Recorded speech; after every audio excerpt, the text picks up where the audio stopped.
What is up, my friends? We are live for another match day here on Anfield Agenda. The team news is in, and I will go through it momentarily. The big breaking news is it's Endo at right back and Robbo at left back. We'll walk you through the rest of it in a moment. Just before we get going, a very sad message in from Carl. Very sad day. I lost my close friend to cancer at the age of 51. I'm heartbroken and will miss him. He had a heart of gold. Life is far too short. Indeed, it is, Carl. And sending you love and condolences, my friend. Really sad to hear of the passing of your friend at just 51 years of age, my man. Love from us all. Casper, how are we, dude? Love to you and your family, Craig. Right back at you, bro. Thank you very much. So, ladies and gentlemen, as I said, the team news is in. What you see on the screen now is confirmed. It is Alisson Becker in goal. Wataru Endo at right back. Left back, we have Andy Robertson today. Centre back pairing of your captain, Virgil van Dijk and Ibrahim Kanade. A midfield of Ryan Gravenberch. It is Hugo Ekitike. A midfield of Ryan Gravenberch, Alexis McAllister, and we have Florian Wirtz as well. Up top, it is Cody Gakpo on the left, Mohamed Salah on the right, and through the middle, Mr. Hugo Ekitike. On the bench today for the Reds, it's Mamardashvili, Gomez, Kirkes, Chiesa, Jones, Nioni, Ramsey, Morrison, and Ngamoa. So that's the Liverpool bench for today. How we feeling? Big news earlier on today, Thomas Frank has received his marching orders from Spurs, so Spurs are looking for a new gaffer. Jim Ratcliffe's lost his damn mind as well. We'll get into that in a little bit. But yeah, I hope you're all in good spirits. Obviously, results last night did us a favour. Manchester United and Chelsea both drawing, dropping points, meaning the Reds can pick up a win today. We can start to reel them in a little bit. So fingers crossed. I've decided today I'm going to come into the game in good spirits, and I'm going to go in and give it my best from the start. Try to be upbeat, try to be positive, and hope for a good result, because after all, that is what we want, right? The Reds to be winning games of football. It's going to be a difficult evening, obviously, up at the Stadium of Light. Sunderland turning it into a fortress in the Premier League this season. So yeah, let us know how you're feeling about the team, the bench, and of course we'll bring you the Sunderland team soon. Right, ladies and gents, how are we doing? Right, on the team, I mean, understand why he's put Robertson at left back. I do. Just a matter of rotating, resting up, making sure that Kirkes isn't overplayed. No problem with that whatsoever. I did guess that we would see Endo on the right-hand side. In my preview, I was mentioning it, and that is exactly where I had him. I would have made a change up top, though, and wouldn't have put in Cody Gakpo, but we know that there's no chance the manager's going to play Fede. So, yeah, that is what that is. But he is on the bench, as is Trey Nioni. Young Calvin Ramsey is there, who of course the manager will continue to ignore because he has better options. This is a sticking point with Reds, isn't it? Like, we really are just at a point now where, why aren't we playing people in their natural position? You know, if Ramsey is a right back, and right, fair enough, he isn't your first choice, he isn't your second choice, hell, he might not even be your third choice. But he should be your fourth, right? He should be your fourth. So let's see what happens tonight. It's going to be a physical occasion. Broberry's going to give Virgil van Dijk and Ibrahim Kanade lots to think about as well. Fingers crossed. Will Newlon return today? I'm hoping so, Mark. I'm hoping we've got reason to celebrate. You know, it is a game that has a lot on it for our season. If we win, it puts us right back in the mix there to chase down Chelsea, Manchester United. If we don't win, well, look, we'll talk about that afterwards, and let's hope it isn't the case. Stevie boy, how are you, bro? Said, right-hand side is going to get smashed. That's it, Stevie boy. Positivity. It lasted me, what, 3 minutes? 3 minutes? No, I'm joking. I understand where you're coming from. But it is what it is, you know. All we can do as fans is sit here and hope for a performance, hope for the best, and fingers crossed we get one tonight. But yeah, it's not filling me full of confidence either. Hopefully Mo can return to goal scoring for him. That would be a nice touch. Let's bring you the news of the Sunderland team, which has just come in to me. So it's Roofs in goal then, Mukiele, Ballard, Alderete and Mandava making up their back four. Sadki, Diarra, Hume, Lefay, Angulo and Brian Broberry. That is the starting 11 for Sunderland. Confirmed. The benches, well, let's have a look through them. For the home side, it's Kirkin, Gertruda, Talby, Rigg, Mayenda, O'Neill, Mundell, Isidore and Elborg. That is the bench for Sunderland. For the Reds, it's Joe Gomez, Milos Kirkes, Federico Chiesa, Curtis Jones, Georgie Mamardashvili, Trey Nioni, Calvin Ramsey, Kieran Morrison and Rio Ngamoa.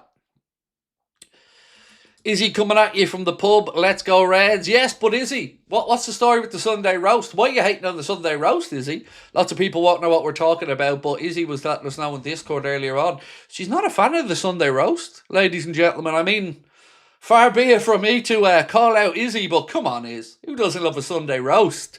Even if it's just the Yorkshire puddings and the spuds. God, I love a Sunday roast, Izzy.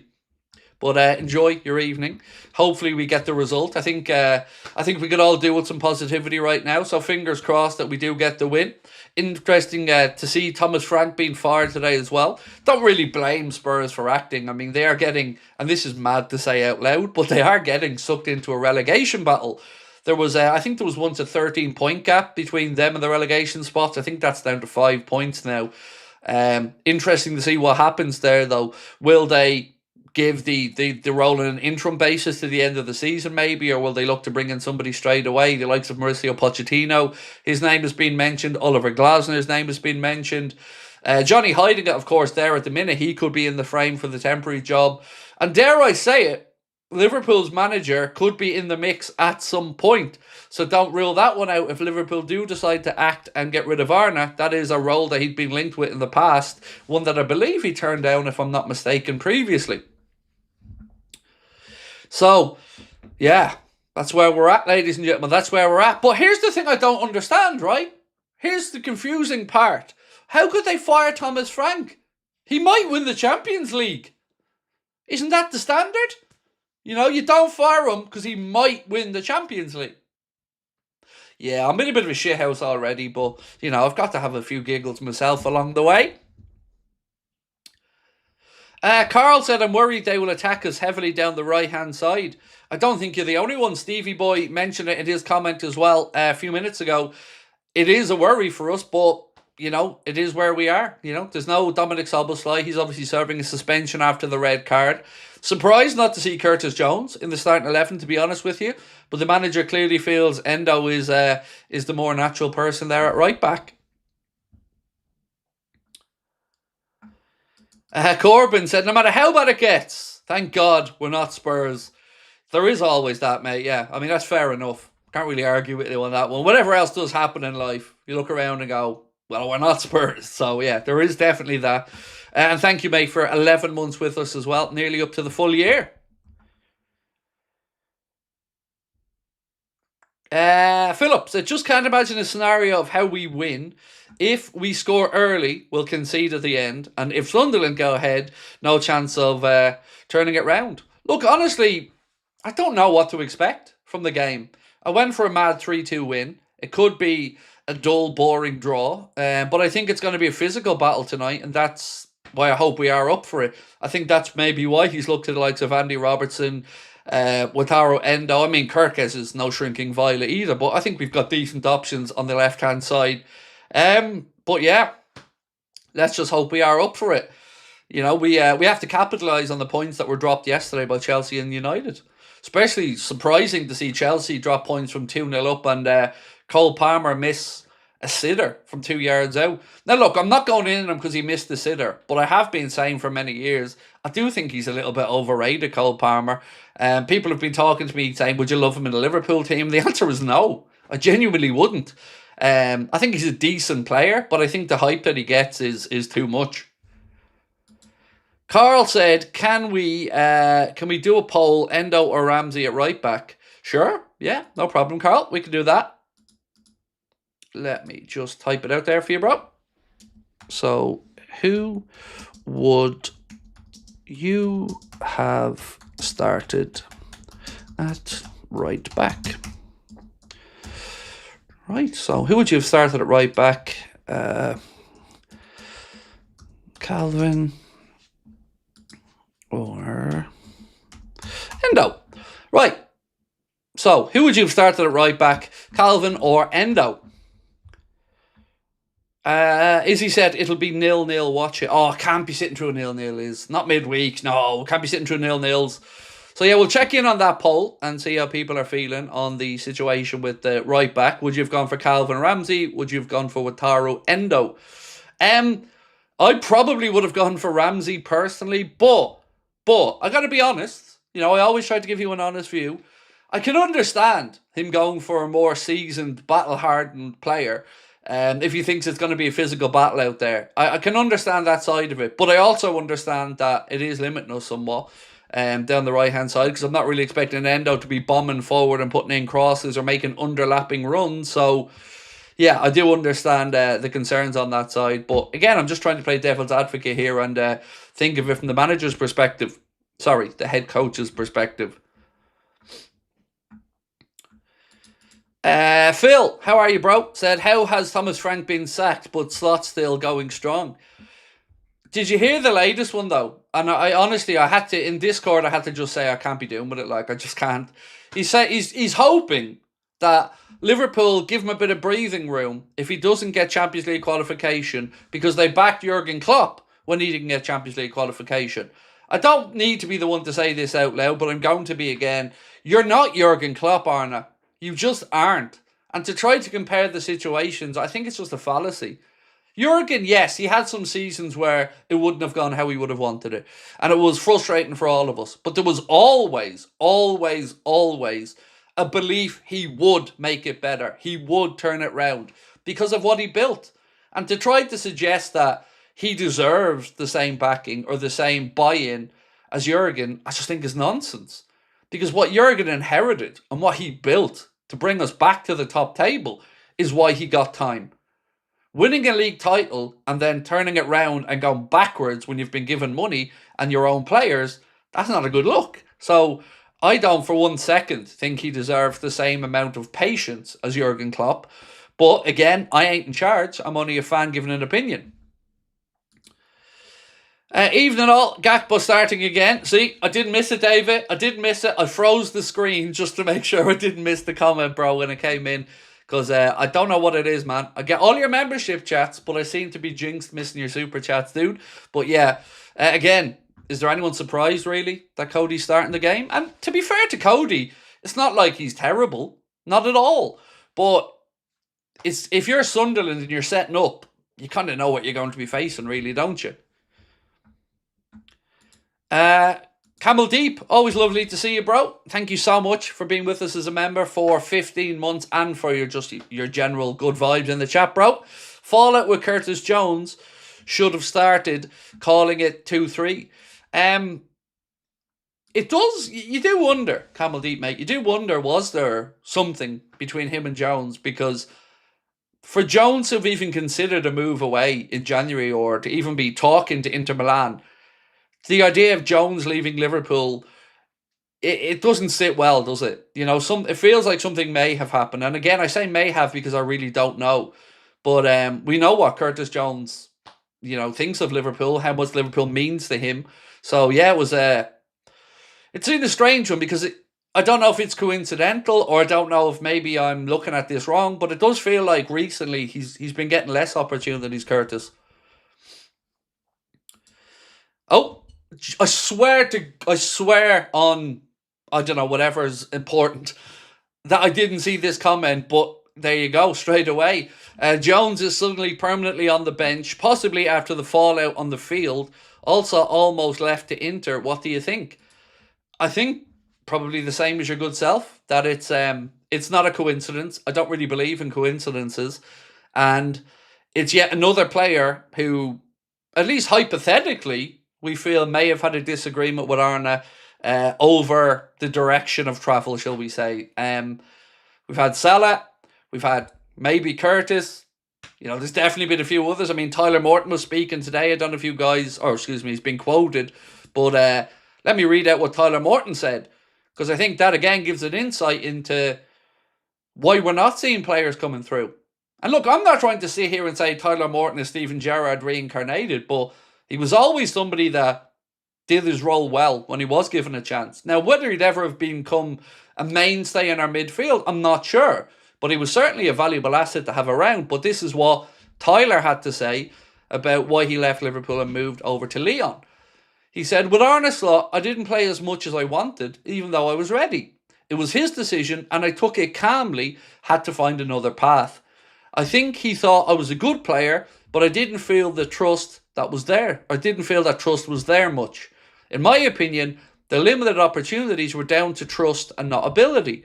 When I got my opportunity in the cup, I felt like I played well. That's all I could say. I stuck at it, stayed focused, got through to the end of the season and played in the under-21 Euros, which was amazing. I had a few conversations with Arne during the season. A lot of footballers can be bitter about not playing and let their egos get in the way, but I'm not that type of lad. I personally disagreed with the limited amount of time I got last season, but that was out of my control. I did everything I could. So that's another one that we can put into the collection of not really overly impressed by the treatment he's received from Arne, along with probably Jones, certainly Mohamed Salah, and without a doubt, Calvin Ramsey. Mark Hindhaw, how are we, bro? Always lovely to see you. What's going on? I feel so far removed from the club. So, I sat today, Mark, with my wife, and we were having a cup of coffee. I lie, I was having a cup of coffee. She was drinking Monster Energy. But we were having a little chat, and I decided that tonight I'm going to come on and be a bit of fun and have a bit of a laugh with people, because I'm not going to allow him to ruin my season and my love of this football club. So I'm trying to find ways, Mark, to be upbeat despite Arne being around. And that's what I'm going to try and do tonight. Obviously, when the game kicks off, I'll be my usual self. If we're winning, I'll be happy. If we're not winning, I won't be. That's just the life of a fan, isn't it? You've got all this. My wife just barged in and said, I don't know if it was picked up on the microphone, how could you not be happy? You got all of this. You didn't get to see what all of that was, ladies and gentlemen, and I am a happy man, but luckily you cannot turn the camera around. Yeah, luckily for you, I cannot turn the camera around. Then the mystique is broken. People will wonder, who is this voice? Who is this lady? Is she AI slop? Right, ladies and gents, where were we at before my semi-naked wife interrupted us? This is how I torture her, by the way. She comes in fully clothed, but I just pretend she's naked. So, you know, it's a little bit of fun, isn't it, really? I ask myself, what would Arne do in this situation? Blame Jurgen. Right, Stargirl, how are we? I'll stick up for Hughes on one thing. I think he did believe Slot was going to bring more players through the academy to complement the team. I would have to think that was the case. You know, there's been a couple of articles written saying there was a bit of a butting of heads behind the scenes between himself and Richard Hughes, Arnott and Richard Hughes, over supplementing the team with younger players. But again, as you said so eloquently during the week, Stargirl, this was what he was brought in and this is what was being talked about. That yes, he was here to improve players. We tried to have a conversation last night about how many he's actually improved, and 2 or 3, perhaps. Gravenberch, Jones, maybe one more at a push. Carl, how are we, dude? If we finish 4 and by some miracle win the Champions League, would you still want Slot out? Also, any update on Isak and the return to light training?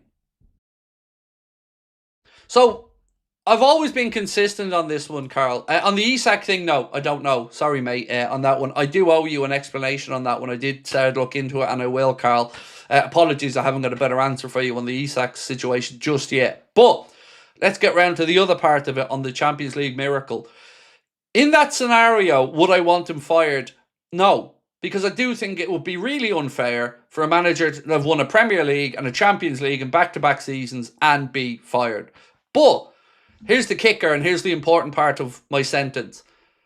I don't think he's going to win the Champions League, and I don't think there's any real indications that we're likely to win the Champions League. Again, Spurs could have had the same conversation. You know, should we stick with Thomas Frank in case we win the Champions League? Because remember, they're in the Champions League because they won the Europa League. So they've decided no, and obviously their league position means they're definitely not getting European football next season. Now, Arne doesn't have that same headache over European football to the extent that Thomas Frank had it, but he did come into a bigger club. He did come into a team that he made win the Premier League and then has made us worse. So it isn't his first year, and like I've said many times, if this was Arne's first season, I think Liverpool fans would be way more understanding of the situation. But the fact that it's his second year, and as every week goes by, Look, I don't know if I speak for everybody here, but I'm definitely going to speak for myself. As every week goes by, as every press conference goes by, as every interview goes by, I find myself squirming in my chair a little more and unable to listen to his rhetoric, is what I'm going to say. Because everything is about me with him. I should have more time, or, I did this, Jurgen did that, all this other stuff. And he's, in my opinion, belittled the club over the last few months with some of his statements about the club only being in the Europa League 2 years ago. And then again, he's harping back on now, talking about, well, Jurgen got supported when he didn't qualify for the Champions League. But he isn't Jurgen. He isn't Jurgen for oh so many reasons, and trying to force a relationship the fans really just don't seem to have with Arne is causing a division in the fan base. And nobody wants that. Wingers offer nothing. I don't like the system. Well, we just don't have the personnel in the wing positions. I know that sounds mad when we're talking about Mohamed Salah, but I've said this for at least 18 months now. We don't have enough pace in attack. We just don't. We set up when we were playing Manchester City. We set up like a team that wanted to play on the counter, but we just don't have breakaway pace. We don't have... Remember the years where Mane and Salah were just ping, ping, ping, counter-attacks just like the red arrows, just absolutely tearing along. We don't have that anymore. And it gives us, I think, a lack of dynamism in attack, a lack of directness in attack. And simple things that you don't have when you have a winger that goes and takes people on with paces. The ability to draw in fouls, free kicks. Like, we all know how proficient Dominic Szoboszlai is from a set piece. We've had the pleasure of seeing it time and time again. So get him into those positions. We're not using the dark arts enough. Start to win these fouls. But again, if you give me a tricky young winger, make him direct, run at people, more likely something's going to happen. Maybe he gets fouled in the box. Maybe he gets a free kick. Maybe he breaks his way through. Maybe he finds a cross. Maybe he gets the fullback booked. But this cutting inside nonsense, it's just becoming too predictable. Let's go. My friend Ruben made a hat-trick this weekend. Can you congratulate him? Absolutely. Well done on a hat-trick, mate. Fair play. Well done to you. I think when I played out in my secondary days, because I was a goalkeeper most of the time, and I told you guys a few times I played for the overage team, but there was one season I did score a hat-trick, just one hat-trick in my whole youth football career, and I still remember it like it was yesterday. We went 3-1 up in the game, and they pulled one back to 3-2, and I just remember thinking, got to work hard, got to make sure that we win this game now, because then I get the glory of a 3-2 win. It was one of the few times I actually took some glory from a victory, because I did bang a hat-trick and never did it again. I've conceded a few. My theory is that last season the players wanted to prove to Klopp they could manage without him. This season they don't feel a connection with Slot. So this is the really tricky thing, because my honest view has always been that I think last season was a mixture of Jurgen's team that he built, of course, but I think Arne was able to keep us fit and get them over the line. And I said that all the way through last season, and I don't want people to think that I don't give Arne credit. I do, but I give him credit for so much. But what I can't stomach it this year is that we're going backwards. And that's the problem for me, and I think many other Liverpool fans. I want to show you guys something, by the way. 1 second. I got to find something. If you're in our WhatsApp, you would have known this already. And actually, while I'm looking for it, don't forget to enter our giveaway when you can win a signed Jurgen Klopp frame shirt completely free. Scan the QR code below or use the link in the description.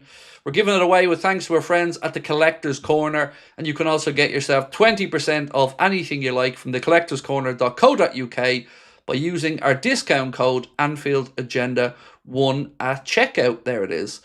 Right, ladies and gentlemen, so we've all seen last night that Manchester United didn't quite win.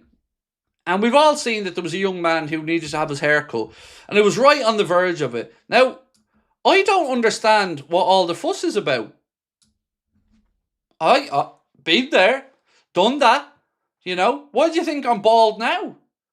Because Liverpool were absolutely brilliant. And I kept having to cut me hair. You know, that was me in my heyday. That was me and Crosby in the early days of the channel. Look at me. Full, beautiful head of, hair. And then Liverpool got good, and now I'm like this. So I don't get what all the fuss is about. No, seriously though. I think he had like 250,000 people or something like that live last night during the stream, and fair play to the kid. Always came across like a really nice guy. Don't know the United Strand gentleman, but he always comes across like a positive, upbeat guy in his videos, and I genuinely do wish him nothing but the best. But I do find it funny that people were thinking, well, he'd want to win the match last night. If I was in his position, I wouldn't. You'd want this to keep on going. That's your USP. That's your unique selling point. Right, where we are. Just want to make sure I didn't miss. Have we done that one? Yeah.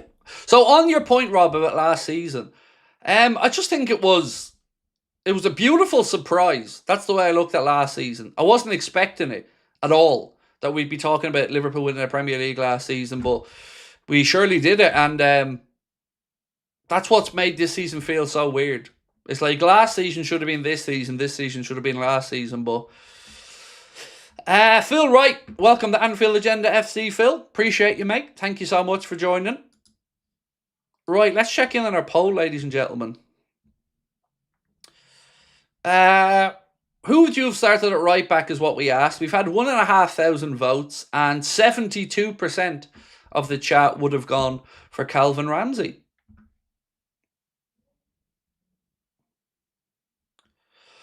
What have we got? Craig, is it bad that I'm not excited to tonight? Look, I get it. And I've spoken to a few people today who are, who were going to watch the game but just don't feel as invested. And it's tough to say that, isn't it? Like, as a Liverpool fan, it's really tough to feel even a little bit less interest in the games. And that's down to one man. It is. It's just down to one man.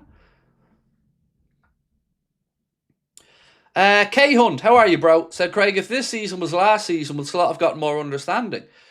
Look, for me, yes. I would have certainly given him more understanding, mate. If a new manager came in and he was still finding his way, I think it's fair to say, yeah. You can't speak for every Liverpool fan, and you would have still been disappointed at the way a lot of the results had gone. But I can promise you, from the heart, I wouldn't be calling for him to be fired. Not if this was his first year. I'd understand it. In the same way, I was so aggro last year about us not signing players, but when the line was that he wanted to assess the squad and have a look, I kind of begrudgingly understood it. So yeah, if last season was this season, perhaps, but it isn't. And look, here's a question for you. Has his words annoyed you? Or is there other things? Because I don't know if it's one of these situations like, when you're annoyed by somebody, everything they do annoys you. And I don't know if that's where I'm at with Arne. Is that like, he's saying stuff that maybe I would have not really thought too much about. But because we're in this position where we're frustrated and we're annoyed, it just feels like everything he said now grates on me and just makes me a little bit more annoyed.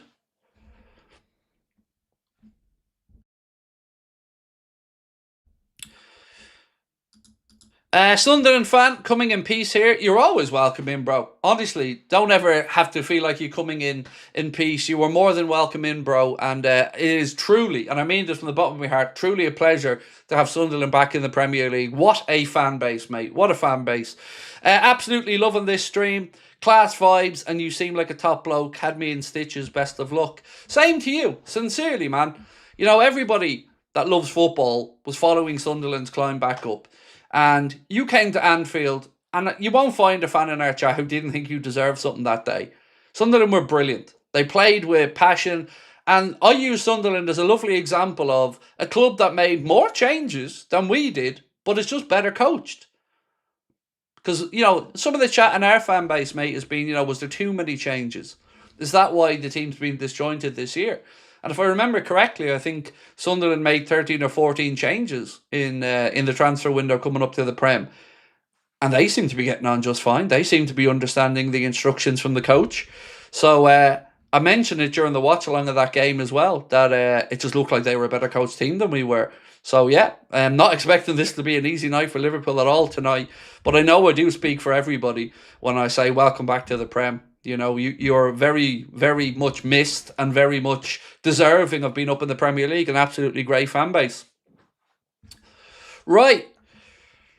I think every football fan watched the Sunderland Netflix documentary. It was, yeah, it's genuinely like, I feel about Sunderland the same way I feel about Newcastle until, you know, we had a little clash. Just a great set of fans, you know, just wish the best for them. Honest, hard-working, down-to-earth, working-class footy fans that stuck by their team through thick and thin. How could you not have admiration for that?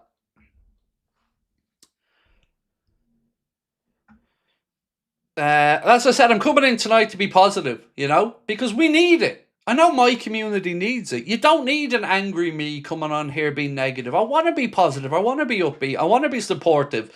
But at the same time, I'm not going to just ignore the elephant in the room. And for once, I am not that elephant. Just for once, I'm not that elephant.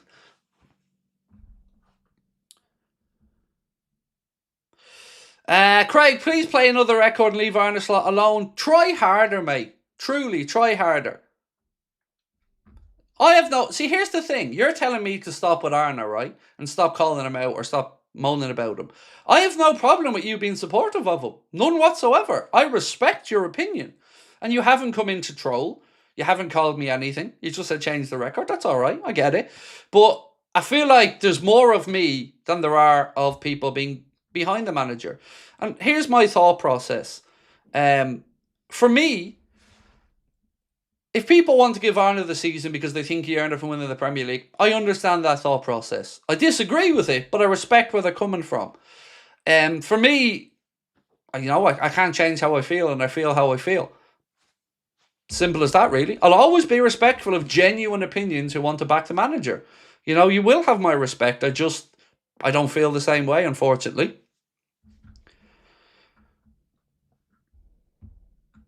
Oh, wish me good luck, by the way. So I went through all the medical checks, and I'm starting, you know, Wegovy, you know, the weight loss injection. I'm starting that on Friday, so keep your fingers crossed for me. Over the last year, I've had a tough time medically, and a lot of it is down to weight and stuff that I piled back on. So some of you guys are new to the channel, you don't know my whole story, but once upon a time, I was 21 stone, and I got down to 12 stone. I lost about 103 pounds. And then COVID came in, and like everybody else, I was stuck inside, got into shit habits again, got lazy, and piled weight back on. So I'm giving it a go to try, because I want to be here, I want to be healthy, and of course I'm going to have to change the way I look out for myself, the way I don't exercise enough, and all that other stuff. But keep your fingers crossed for me, because I really, really do want to be around for longer. I want to be here to see my grandkids, and I want to be, you know, a healthier man.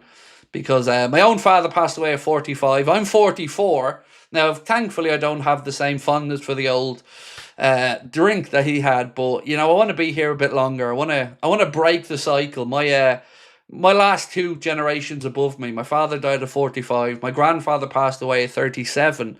And I want to break that cycle. So, yeah, just keep your fingers crossed for me. What number and position would you play and cleat colours? I mean, with regards to boots, I'm old school, man. I'm old school. Black boots all the way. And position, I was a goalkeeper, so I guess a number one.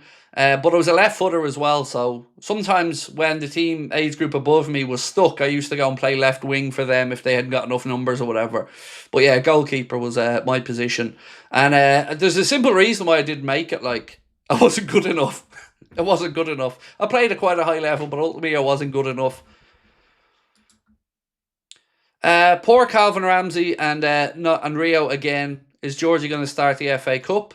Actually, it's a good question on the FA Cup, Jaden. I don't know. I'm sure we'll hear from Arna midweek in the presser ahead of the game against Brighton. I mean, if you're looking at the next few fixtures, difficult. Obviously, tonight we're up in Sunderland, a difficult game. Saturday, we have Brighton at home in the FA Cup. And then the following weekend, got Nottingham Forest. And that's going to be another tough game. So, yeah, be interesting to see. Look, on the conversation of Georgie Mamardashvili and the goalkeepers, Alisson just doesn't feel like himself lately. he seems to have one or two little things creeping in. And again, we're talking about, people listening and instruction from the manager. Still can't help but feel something's not right there either, because he didn't put the ball out of play that time when Arne was asking him and others to do it.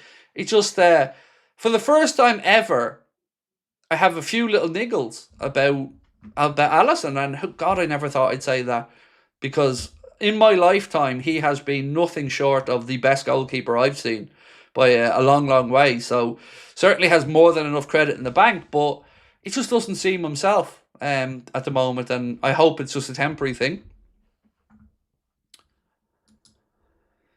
Cheers, Craig. We're all proud of you for how far you've come. Loads of love to you and the family. All the best. Thank you so much, mate. Really appreciate that, Frozen. I'm only able to do this because of you guys. Like, I know I keep getting angry during games and all, but truly, this community have given me and Connor, possibilities in life that we never hoped possible. And we want to make sure that we continue to do you proud and, represent what you think and feel. Fingers crossed for you, Craig. Hope it works out. Thank you, Mutz. Knowing my luck, I'll be the 10% it doesn't work on. But sure, we'll give it a bash, mate, and see what happens. Checks VR said, no, he's great. Look, absolutely, he is great. Nobody's trying to say Alisson isn't great.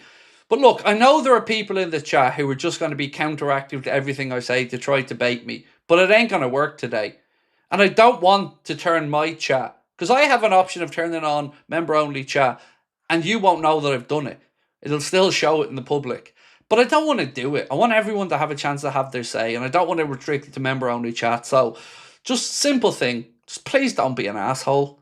If we're not an asshole, we'll all get along grand. We don't have to have the same opinion. You can challenge me on topics. We can debate it. No probs. Just be respectful to each other, and we'll all be tickety-boo. I started the weight loss injections 3 weeks ago. Actually found it surprising. No nausea or something. I'm sure you'll find it also helpful. Good luck. I'm sure you'll smash it.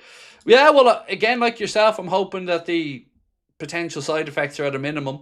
A bit of nausea I could probably cope with, to be fair. But yeah, fingers crossed. I'm not a young man anymore. And I got to start looking out and after myself a little bit better. Check out the side effects. I've been, I spent an hour yesterday with the weight loss nurse going through everything, all the potential side effects, everything. I feel like I am certainly making a fully informed decision. And yeah, so look, we give it a go, as I said, and hope for the best. Right, a couple of bits and pieces coming into me from Keno. Right, so in 2026, Kieran Morrison has played 6 times, scored 6 goals and picked up 2 assists. Premier League 2 Player of the Month nominee, while threadbare tonight inclusion is reflected in performance, said Lewis Bower. Some comments from Ali. He said, today is another big game, another big fight. Sunderland is doing amazing, mainly at home this season. Today we know that we're going to have to work hard if we want to get 3 points. I agree with Ali on that one. Sunderland's home record has been tremendous and a big part of why they will be staying up and even further than that, pushing for top 10 places. Have you tried intermittent fasting? Carl, that's what I do. Mate, look, I don't mean to be condescending about this, but I've tried everything, but I understand that I need to be accountable. And that's why I like to do... The last time I lost the weight, I did these things called lipo trim. I don't know if anybody remembers them. But basically, you drank 2 shakes a day, drank water, and that was it. Then after that, I just went to calorie deficit and tried to keep it at about 1,100 calories a day. So, yeah, I've tried it. I actually do it because I only eat. And I tell you this a few times. I only eat once a day. And I eat for about an hour-long period. And then don't eat for 23 hours. So, yeah, look, my problem is I eat shitty food. I'm lazy. And I have a sedentary lifestyle where I, sit at a desk and make content. And not a very outgoing person. So, yeah, it's, it's up to me. And I hope to get it right.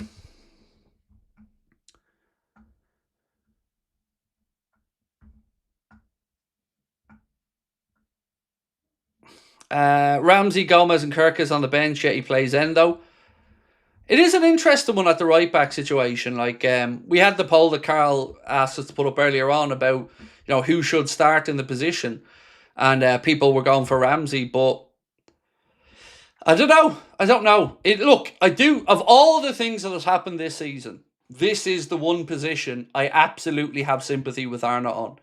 Frimpong, out. Gomez was out. Bradley, out. That's 3 players. And for 3 players in one position that can play one position to be out, any manager would struggle to deal with that. So I really do have sympathy with him in the right back position. It's another conversation moving forward about, what we do. Is it going to be a situation with Frimpong and Bradley, unfortunately, are injury prone and can't get through a season? I hope not, but, that's a decision the club are going to have to make in the summer. Tipsy Dipsy, it's that evening, Craig. Honestly thought it wouldn't get to a point where I couldn't care about Liverpool playing a game of football. Just mad to me. Look, I'm not at a point where I don't care about it, but I'm at a point where I'm sidestepping what the manager has to say and trying to just not be angered by it. So yeah, appreciate you, man. Thank you for being with us as a member for 6 months as well. What was I going to say there? We were talking about... Oh, yeah, somebody in the chat said, why not play Kirkes at right back?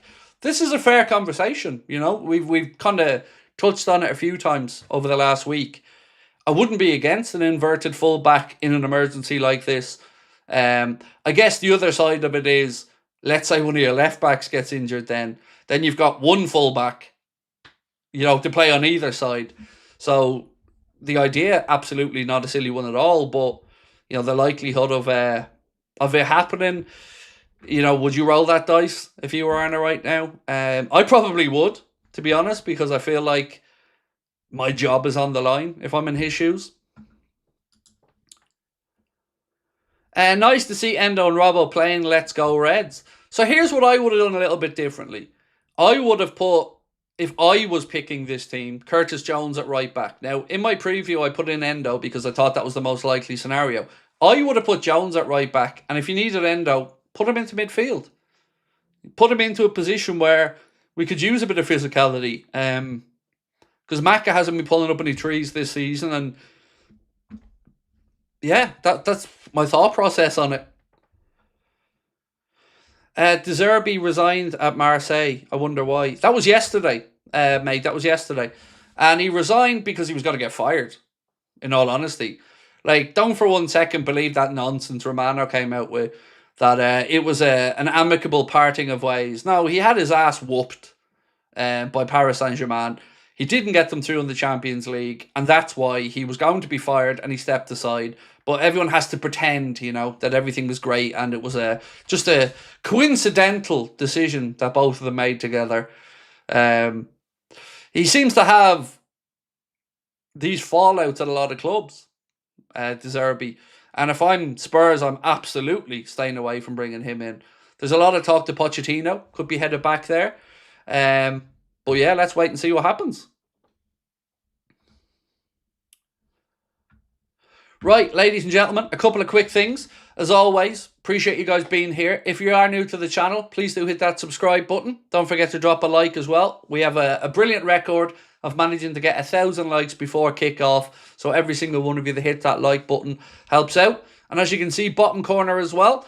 If you're a fan of memorabilia and signed memorabilia like myself, check out our friends at the collectorscorner.co.uk, where you can get yourself 20% off anything store-wide using our discount code Anfield Agenda 1, whether it is UFC stuff, whether it's Liverpool stuff, England stuff, international jerseys. I bought myself a Messi signed shirt on there. You can get it all. Acting stuff. There's some signed memorabilia from Back to the Future. There's some stuff on there from Taylor Swift. So many great items. Check it out and get 20% off with our code Anfield Agenda 1. And also, they are the company... Oh, not that picture. Wrong one, Craigo. They are the company that are giving us an item every single month in 2026 to give away. Last month, we gave away a signed Steven Gerrard shirt. This month, it's a Jurgen Klopp signed shirt. If you want to enter, scan the QR code there now and join the Anfield Agenda WhatsApp. Still tail end of a cold, so I don't want to cough into the mic.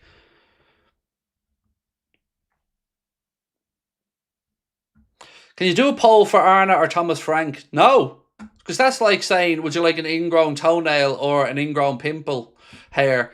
No, don't want either, thanks. And nobody wants Thomas Frank to come to Liverpool. Be interesting to see actually if Glasner makes the move across London, because we know he's not renewing his contract with Crystal Palace, so he'll be up for a job. The only thing is, anybody walking into the Spurs job is walking into a job with no European football. And next season, I mean, because they're not going to qualify unless they win the Champions League. But, you know, apparently we're the only club that keeps managers on in case they win the Champions League.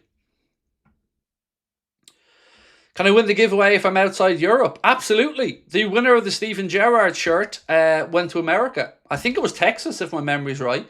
So yeah, the competition's open to everybody. You can enter from anywhere in the world, my friend, and we will adhere to get it out to you as quickly as we can. Hey Craig, did you hear about Xhaka injury? I did. We covered it the other night. Could require surgery, which could, you know, certainly rule him out for the remainder of the campaign and could have an influence over his pre-season. So hopefully he's back out there on the training pitch as soon as possible. And Arna made a joke saying that even players we signed that aren't playing for us are getting injured. And I did kind of find that one a little bit funny, if I'm being honest. In a good way, I mean, in a good way. Stargirl said, with regards to losing weight, it's best to take things slowly, drink lots of water. Walking is a great exercise. It's good for your mental health too. Definitely. I'm more than likely going to get myself a treadmill or something for the office. So when I'm in between streams or whatever, and I'm not throwing awful darts, I'll be able to do a bit of exercise and watch a bit of TV or something out in the office. So yeah, we're nearly there. Oh, I want to show you guys a photo actually. I promise you it's not a dick pic, I promise. I promise nothing. Right, I want to show you a photo. It's not finished yet, but it's just a good little sneak peek. So let me show you this one. One sec. So, that is one of the walls inside our studio, where you can see the Anfield Agenda logo being painted on. That gentleman there actually is my brother-in-law who's painting up that image. He's an artist and a musician. And this little sneak peek at the Anfield Agenda studio. Maybe that's one of the backdrops and one of the scenes. But yeah, giant Anfield Agenda logo on the wall. We're nearly there, folks. We're not too far away. We should hopefully be in there by, all gone well, start of March.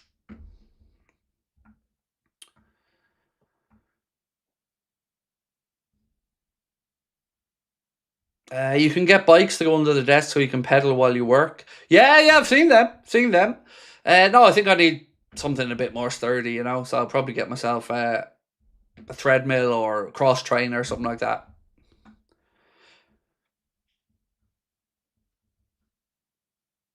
Nobody wants to see little Craig. Well, unless you've got your phone turned up magnified, you wouldn't have to worry about that. Trust me.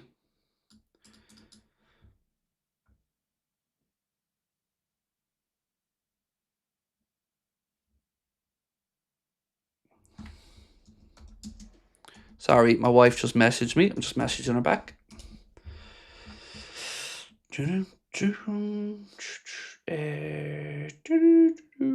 I'd love an AA cross trainer stream. No, you wouldn't. It'd just be a fat man out of breath. Yeah. Nobody needs an AA cross trainer stream. Hopefully we'll have a few dart streams for you though. That is the plan. That we've got a full dart setup going into the studio as well, and we hope we're going to make a little bit of darts content moving forward. I think I've shown you my dart shirt, haven't I? If I haven't shown you my dart shirt, let me know and I'll show it to you. But yeah, we're going to be making a little bit of darts content as well for the laugh. Not good darts content because I'm shit, but we'll have a bit of fun with it.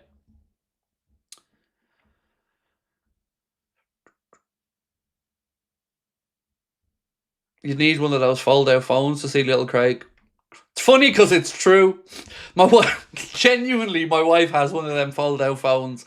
But it isn't for that reason. It's just because she's a Samsung weirdo, you know. She's the black sheep of the family. We're all iPhone users except for my wife. She uses Samsung. Is it an Adidas dart shirt? No, it isn't. It isn't, surprisingly enough. I think it's Winmow. It is. Winmow. It is Winmow, according to the wife. Good, you got your dark case to match your shirt. Yeah, I'm a full kit wanker, love. Get over it. Did you want to come on and do the stream, or are you finished interrupting? A full dark. Would you pick your boobs up off the floor? I will when you get them uplifted. Anyway, here's the back of the dart shirt. I don't know what the truth is, by the way, but I've decided that shall be my darts name. Like I'm a 1950s boxer or something. Craig the Truth Houlden. That's the dart shirt. Here's what it's Oh. Don't need them, thanks. Need them. No. Okay, bye-bye. Say bye-bye, Sabrina. Bye-bye. If you need to eat message me. Sabrina's going to the gym. Now, I think she's having an affair, quite frankly, but she said she's going to the gym. Very interesting that this occurrence seems to happen every time that I'm streaming, isn't it? That she's going to the gym. The muscles say otherwise. Muscles? Do you leave them at the gym in your locker when you come home, or under the layers of fat right now? Are you finished, or is there any more of the stream you'd like to interrupt? If you want to eat message me in my last one. I will, but you've let all the fucking heat out now, so.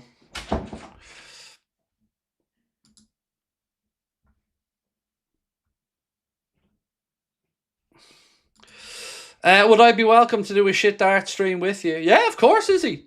If you can stay sober long enough. You know, we know what you're like, Izzy. We know what you're like. Yeah, of course. Connor's been cheating. You know, he's been practicing, hitting 180s for fun. You know, and poor me, just waiting for the dartboard to come up, like, poor me. So look, we have 22 minutes to go till kickoff. A reminder, tonight is a late kickoff. It's an 8:15 kickoff. So we still have about 22 minutes to go.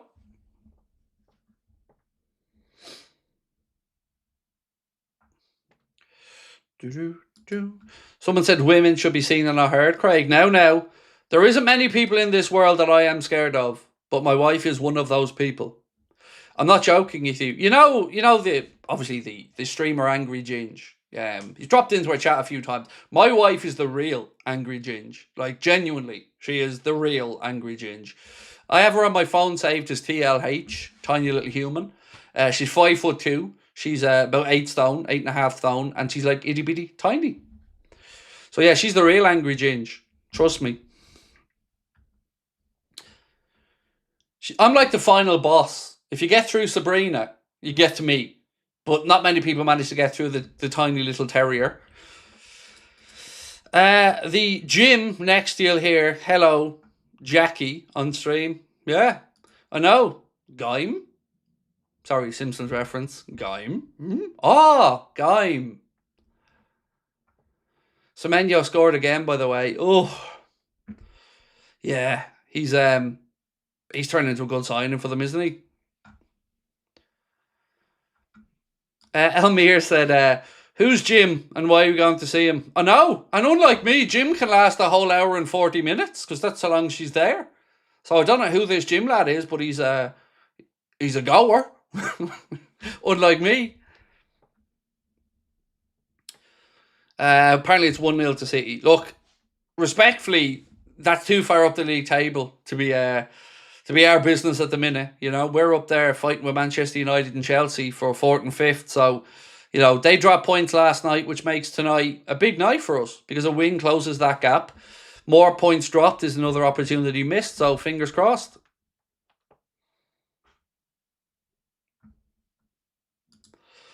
Chad said, I'm a Samsung user, Craig. I'm sorry, Chad, we seem to have lost you.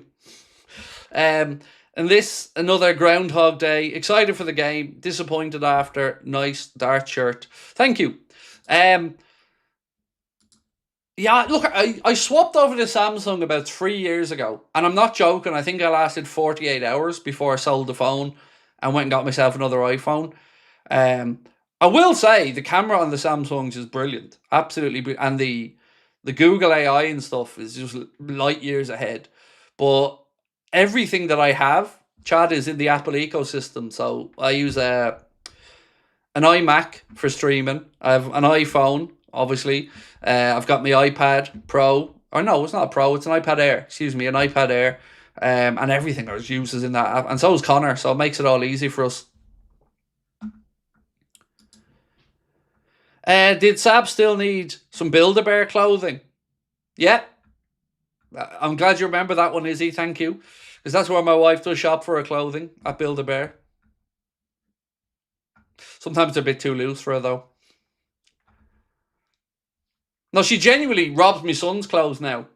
My wife and my son both wear size 13 to 14 boys' clothing.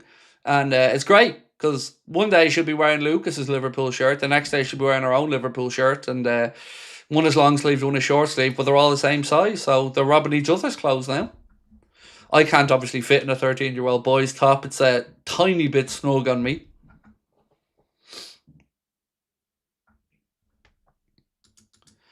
What's this one? Right, so another quote from Arna. We know what we have to do. 13 games to be played, and we have to win a lot of them to get to the position we want to be. We know the result yesterday were not too bad for us. We can change every week. We have to focus on ourselves and make sure we get as many points as we can. Reflect more of the performances than the results, because that's been the main issue throughout the whole season. I don't like this revisionism, by the way, that the club are happy to see. You know, the goal at the start of the season wasn't to scrape into the Champions League. Come on now. Let's not rewrite history here. The goal at the start of the season was to retain the Premier League title. And we're a long, long way from doing that.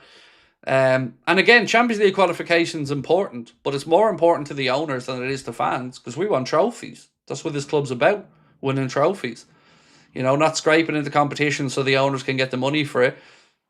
We need to be in the competition because we want to be winning the competition.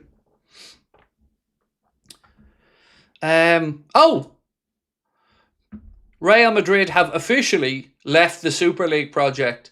You know, the club that go on about respect. They didn't show up to the Ballon d'Or ceremony because they weren't respected. Because Vinicius Jr. didn't win a Ballon d'Or, and they had the cheek to give it to Rodri, who was, by the way, a Spanish international. But Real Madrid talk about respect. Well, they've dragged European football through the coals to try and get the Super League project off. They've threatened to sue everyone. They've been absolute arseholes. And now they've pulled out of it, and you know, we're all supposed to just shrug our shoulders and go, oh, okay then, that's just great. They've decided their stupid project didn't work. Where's the fucking pushback? UEFA should be raking them over the coals here for threatening to blow up European football. It's just nonsense that they can just stroll back in without any, you know, recompense for their actions. I know Liverpool and other clubs signed up for the Super League project, but very quickly, most of the other clubs backed away and, you know, listened to the fan feedback and moved away from the Super League. But, you know, they stayed there, and it was only this week, I think, that Barcelona left it as well. Elmir said, serious question, higher chance of us winning 5 games until the end of the season or United Strand getting a haircut in 2026? Well, I can give you some numbers because we talked about it yesterday. There was a set of stats that went out yesterday that showed, excuse me, Opta Analyst said if Manchester United beat West Ham tonight, this was last night obviously, they'll reach 5 successive wins in all competitions for the first time since February 2024. But they go on to say, how does this run compare to every other Premier League club? And then it said, current Premier League clubs in all competitions, days since 5 wins in a row. On top of it were Chelsea, who only had 10 days since 5 wins in a row. Aston Villa were next with 46 days since 10 wins in a row. Manchester City, same. Arsenal, 98 days. Then comes Liverpool, 140 days since the Reds last won 5 in a row. And let that sit for a minute. This is Liverpool Football Club. And it's been almost, approaching half a year since we won 5 in a row in all competitions. Just another damning stat for me against the manager this season. Other things, actually, Liverpool, the reigning Premier League champions, have conceded at least 2 more result-altering goals in the 90th minute than any other team in the Premier League this season, again, according to the Opta Analyst. Premier League altering match 90th minute goals conceded, Liverpool have 6 this season. 6 goals conceded in the 90th minute or past that have altered the result. Next come Leeds United, then Bournemouth, Brighton, Chelsea, all with 3. Newcastle, Spurs again with 3. Burnley, Wolves, and then the Reds sitting atop there with 6 results gone against us. In 90th minute goals conceded. I have a poll I want to ask. I asked it last night on the late night agenda, but we've got a bigger audience now, so I want to just run it in the chat now.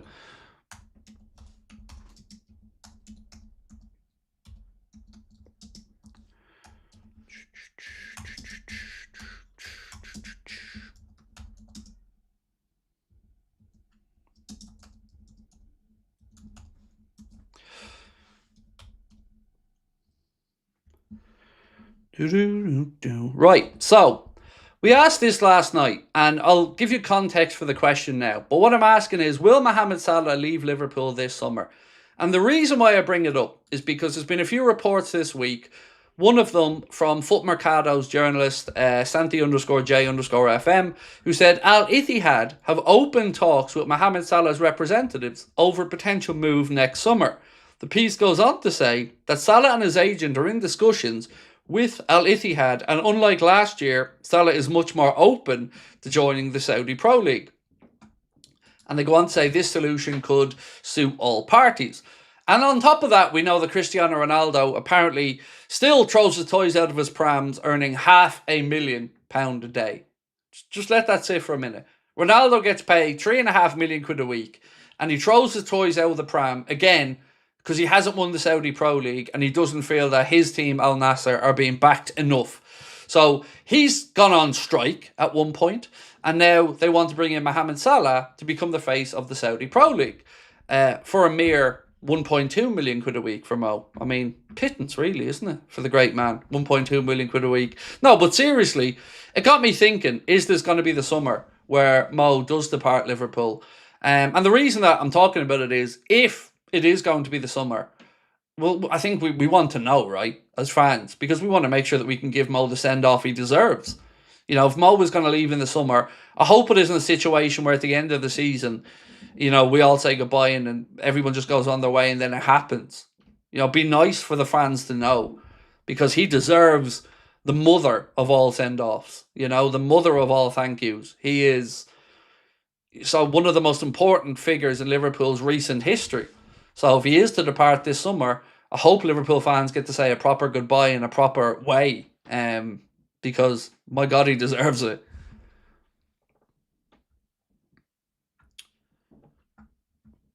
So yeah, do vote on that one if you guys can. Also, we are 159 likes away from hitting 1,000. So if you can, folks, do hit that like button for us. We've got 11 minutes till kickoff at the Stadium of Light. R9 was a better player than Ronaldo. Absolutely. I would agree. Look, Cristiano Ronaldo has been absolutely phenomenal in his career. What he's done speaks for itself. But, you know, to be 41 years of age and throwing your toys out of the pram when you're on a wage of £3.5 million tax-free a week, when you've got a staff of 14 or something, and just because you can't win the Saudi Pro League. I mean, he's got a pretty damn good team. If you look at the Al Nassr team, it's hardly short of good players. Izzy said, although, to be honest, this is only the 3rd time I've been in the pub since New Year's. No? Izzy, been a good little Izzy. I haven't... God, when's the last time I was in a pub in Ireland? Actually, I know when I was. I met Rory, who brought back over a Premier League trophy for me that I'd left over in Liverpool. I met him in Mullingar in a hotel, in a bar. Apart from that, it's when we go for dinner with my family to the local hotel. That's the only time I'm in bars, is he? Hey, Craig, now that we're past the halfway point of the season, which refs are your front runners for the Bell End door? Oh, it's a tough one. I mean, Hooper's going to be up there. Michael Oliver, you know, always a leading contender. I don't really... The only Premier League referee I like is one that can't referee Liverpool games, Jared Gillett. And he can't do it because he's a Liverpool fan. But honestly, it might be because he's never refed one of our games. But when I do watch Jared Gillett, I do actually respect the man's ability as a referee. So yeah, I think the best of the bunch can't referee Liverpool games, so yeah. But yeah, don't have too much positives to say about the standard of officiating this season. And I'm not trying to say we've been hard done by, but I think if you ask any set of fans, are they happy with the standard of officiating in the Premier League, I dare say most of them wouldn't be. Russ said, Spurs sacked a failing manager. Why can't we? Look, there are comparables there, Russ. I mean, both of them were still in the Champions League. So, Spurs could have won the Champions League, I guess, hypothetically, in the same way Arna could win it. But at least from our perspective, we still have an opportunity to finish into the European positions this season, where Spurs are getting sucked into relegation fight. But as is always the case, the manager gets held responsible. But some of those Spurs players need to have a long, hard look in the mirror as well at some of their efforts and performances. It's been shocking.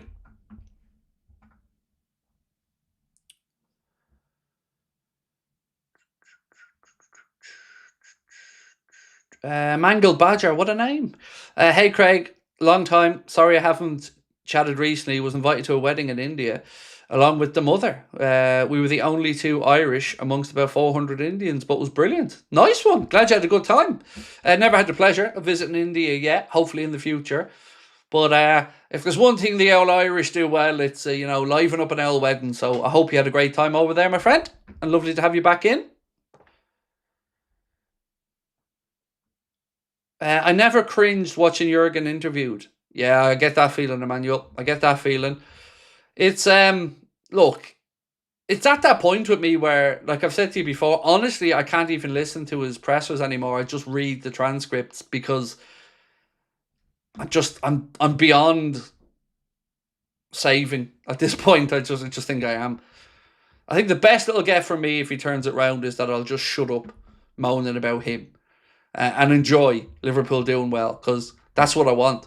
And despite other people believing that in some weird way we love some negativity on here, nothing makes me happier than the Reds winning. And if you don't know that from the 8 years I've been doing this, I don't know what more I can do to prove it to certain people. Maybe they should just stick to the old horse racing columns.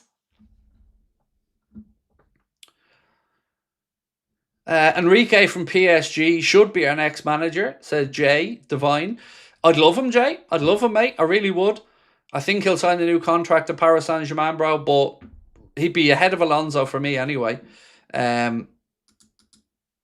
Remind me to do... Actually, we'll do it now in a little quick poll before we get underway. So, 89% of people think Salah will leave, by the way. Let's really quickly do this one. And then we'll run through the teams again.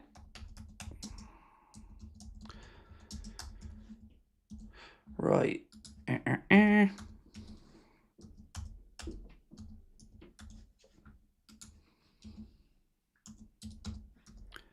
Right. So, who would you rather manage us, Enrique or Xabi? For me, hand on heart, it would be Enrique. I would happily welcome Xabi Alonso back to Liverpool. But if it was a straight race between those two names, hand on heart, I would be going for Enrique, because I just think the style of football is really suited to the way that we like to play. But he's staying at Paris Saint-Germain. He'll probably sign a new deal there, and I don't think it's a possibility. But he would be my number one choice if we were to pick someone.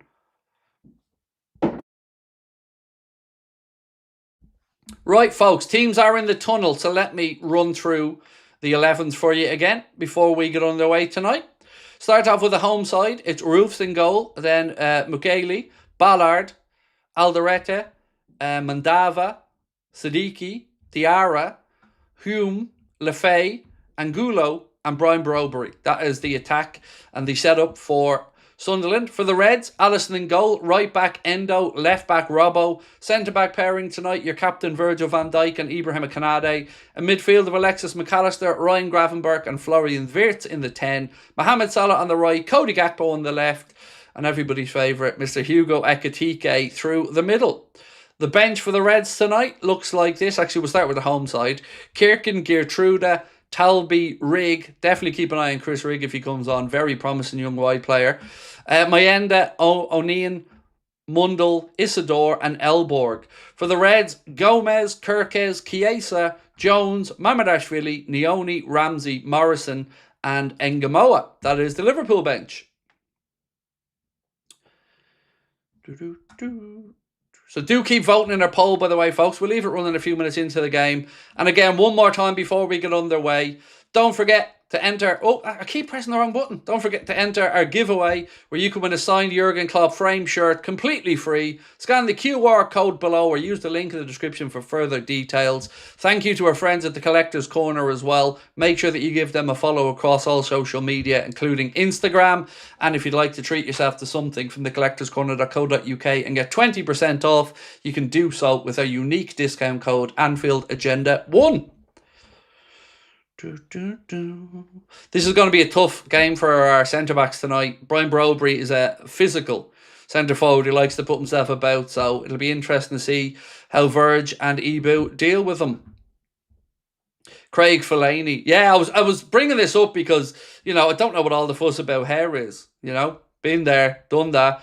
And the fact that Liverpool have won so much is why I'm bald. You know, if it wasn't for Liverpool doing so much, that would be how I look every single week. But because Liverpool have been successful lately, you know, I have to keep shaving my head.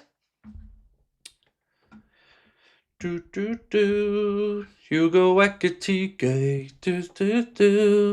Right, ladies and gents, we're only 53 subscribers away from hitting 372,000. So if you can, please do hit that subscribe button. Surely that's a wig. Oh, it's definitely a wig, mate. Yes, God almighty, it's a wig. I've shown you me with hair before, but it wasn't that magnificent. No, that was definitely a wig. The real Johnny Sins Hate said midweek fixture and City are steamrolling Fulham 3-0 within 30 minutes. Nice and easy routine with no nonsense. That's what proper teams do. Yeah, and they can afford to then take players off and rest them up. You know, that's what I'd love to see us doing, mate. Go out there winning games nice and early, then make your substitutions, rest players up and start to blood through some of the youngsters.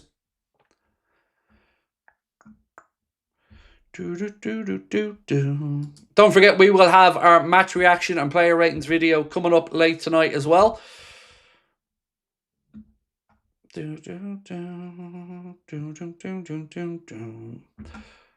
Stadium of Light looking magnificent. Pitch looks a little bit weather beaten, but sure, look, the weather in the UK is shocking as well in Ireland. So, poll question that we asked really quickly was, who would you rather manage us, Enrique or Xabi? It's close, so you still have a couple of seconds to vote away before we close it off and the match kicks off. We'll see how quickly we can get this vote up. And then, of course, just before kickoff, I will close it off. But it's looking like it's heading in one direction. Yeah, it's opening up a little bit.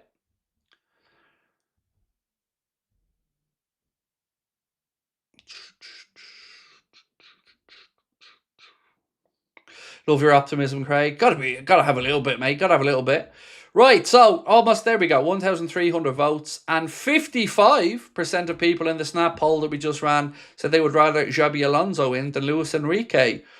Wow, I would happily have either gentleman come to the club, but yeah, I would probably be in the Enrique camp there. Right, folks. Sit back, relax, and I'll do my best to take you through the game. Thank you so much for being with us. We do appreciate your support.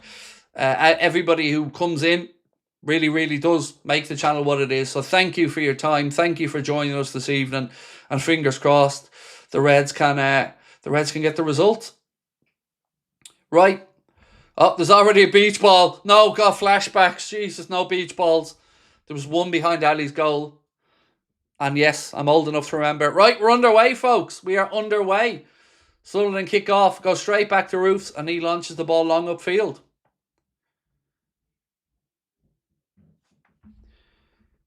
I will sync up for everybody inside 1 minute. The Reds in the green strip tonight. And Sunderland obviously in their red and white home strip. Evening, Craig. Hope you're okay. I take anybody currently other than Slot, said Road Rash. Max, how are we? Said, hope we win tonight. Tough night. Got my dad and brother harassing me, calling me names. What shall I do? hope we win and then just give it back to them. So yeah, that's what you do, man. Hope we get the win and then dancing up in the face, giving it a bit of whoo! Right. Ladies and gents, I don't know how my clock is so far removed from the clock on the TV, but I'm going to freeze it because apparently my clock is miles ahead. So let me... Yeah, I think the clock on the TV is broken, is the honest answer, because it's frozen at 30 seconds. So while they try to fix that, I'll carry on. But it is a corner to Sunderland here early doors. It isn't just me, right? The time is frozen for everybody on TNT Sports there. Stuck on 30 seconds. It's not just me, right?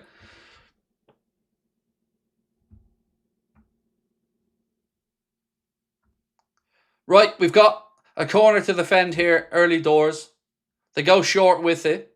Move it to the edge of the box. Cross in. It's almost like a shot and Allison comes across and claims it. So I would sync up for you, but I don't actually know the TV timing because it's still frozen on 30 seconds.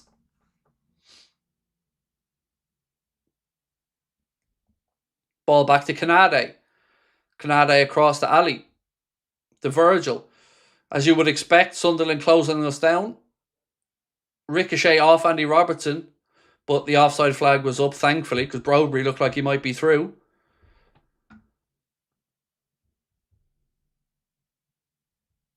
Right, now they've just taken down the scoreboard, so we've got no idea. There we go, 2 minutes 20. Now we can finally get there. Right, we've moved this along a little bit.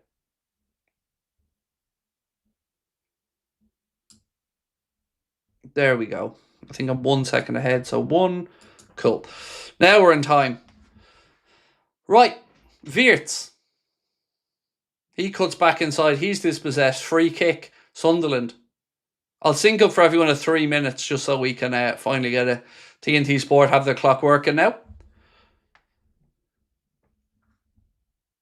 Right, folks, we are now coming up towards the 3-minute mark. So it is 3 minutes and 1, 2, 3, 4, 5, 6, 7, 8, 9, and 10.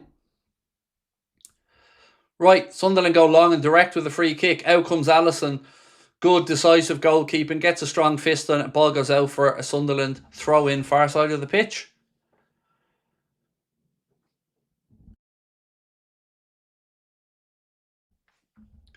Which they're going to go long with by the looks of it.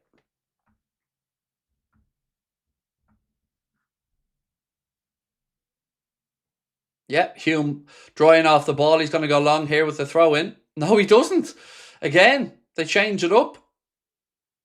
And they've gone all the way back to the keeper. That was a strange one from Sunderland. Would have expected that to go directly into the penalty area. But either way, they're back inside their own half now. Right-hand side. Ekitike comes on to press. Sunderland go backwards. It's back again with Roofs. They play around Liverpool's initial press, but in comes Andy Robertson to win it back. Gakpo now. Out left side to Robbo. Robbo goes back infield to McAllister. Gravenberch. Virgil. Back out to Robbo. Maka. Little 1-2 with Wirtz. Ibu. Back to Virgil.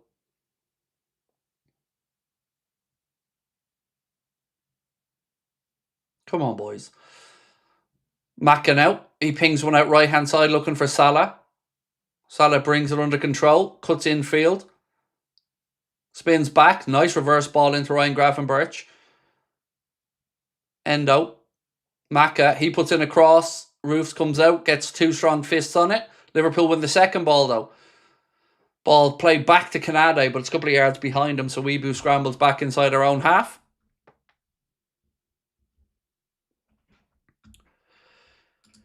Anybody know what our record is in the Teals? Somebody was saying it was unlucky, but if I remember correctly, we've won at least one game in the green shirt, Chad. I'm sure we've won at least one game in it anyway, so I'm not putting it in the unlucky column. It's too nice a shirt to go in the unlucky column anyway. Ball played into Ekitike. He can't control it, bounces off him. It's cleared by Sunderland, but it'll be coming back at them. Wirtz now to Endo. Back to Gravenberg.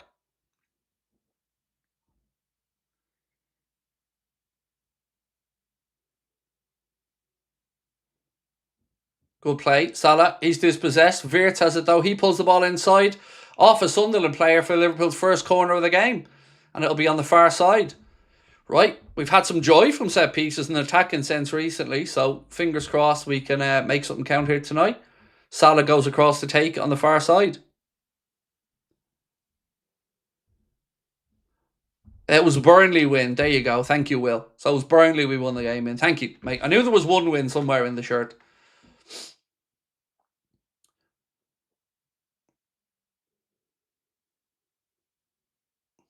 Right. Here comes the corner. Mo gives the signal. Liverpool have a lot of players bunched in. There they go. Ball in. Doesn't beat the first man at the near post. And it's headed away. Wirtz to Robbo. Robbo pings one diagonally looking for Virgil. Virgil heads it on. Comes off a Sunderland defender's head. And ends up with the keeper. Do keep us up to date, folks, with what's happening in all the other games so we can keep the scorelines updated for people. Again, huge game this tonight for us. If we win, it closes the gap on Chelsea and Manchester United. If we lose or draw, well, bigger problems.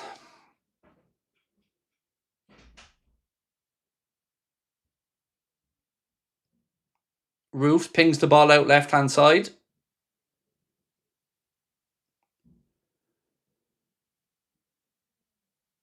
Sunderland still in possession. They go long and direct this time. Looking for Browbury. Ball bounces harmlessly, though, through to Alisson Becker.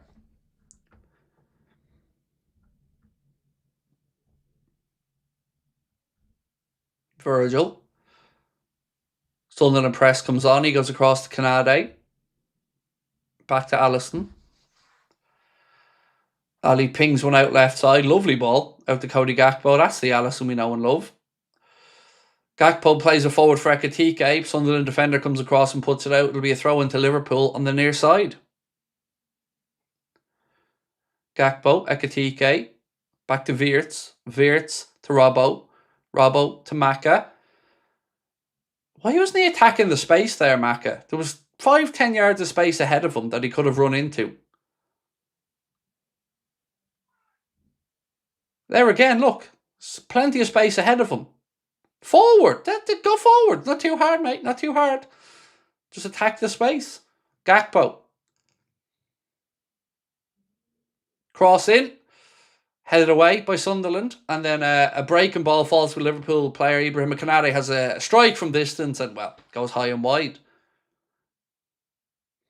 I don't like these lazy crosses that we have a tendency to put in. You know the ones I'm talking about. The ones about 10 yards away from the 18-yard box, put in early, but always about waist height and easily cleared by the defence.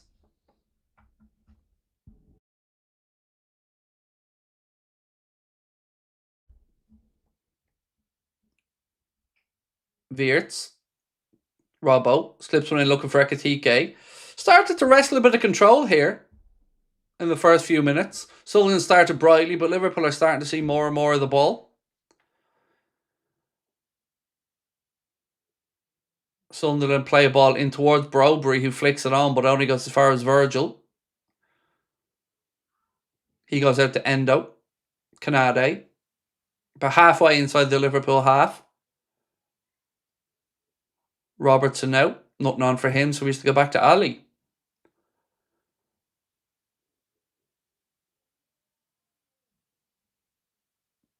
Alisson's almost teasing Sunderland to come on to him and press. Oh, straight ball through. Thought Salah was going to be in there, but Roofs comes out and clears his lines. Both sides seem to be quite happy to go direct here in the early exchanges.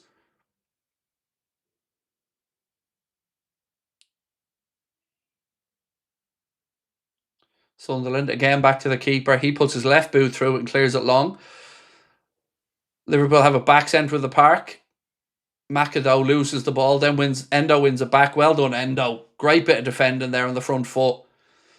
Wirtz. Salah. Back to Gravenberch. McAllister. Really was a good bit of defending that in the front row from Endo to step in to win that back. Gakpo now. Cuts inside. Shock fucking horror. Wonder what the sat-nav's like inside Gakpo's car. Turn right. Turn right. Right turn. Turn right at the first opportunity. And unfortunately, Ekitike tries to bundle his way through, ricochets off and goes behind for a goal kick.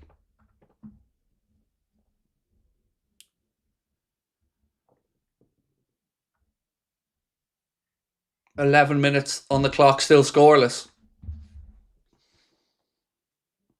Let's have a look at some of the other scores. It's Villa 0, Brighton 0 at half-time, City 3-0 up against Fulham, Forest 0, Wolves 0, Palace 2, Burnley 3. What a crazy first half that's been. I think Palace went 2-0 up and now they're 3-2 down. All inside the first 45. Again, Brobery flicks it on. There's a bit of a collision there between himself and Ibrahim Kanade, though. What a crazy first half that is at Crystal Palace gaff. Selhurst Park. Seeing them go 2-0 up and now 3-2 down. Nuts.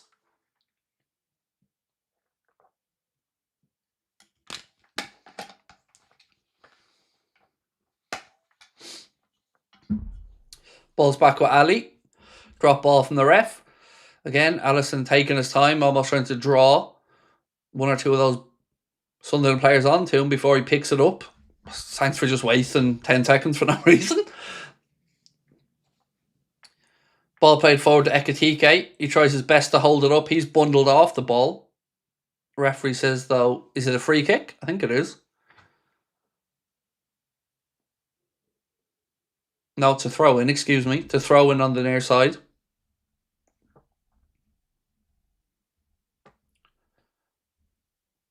Robbo. To Maka. He's under a bit of pressure. Goes back to Virgil. Again, am I wrong in thinking that we're playing this game again with far too little intensity, far too little urgency?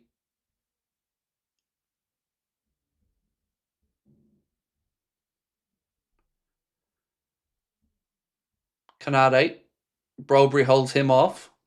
Little 1-2. Sunderland in possession. Again, they tried to go down our right-hand side. Endo and Kanade just about managed to snuff out that attack.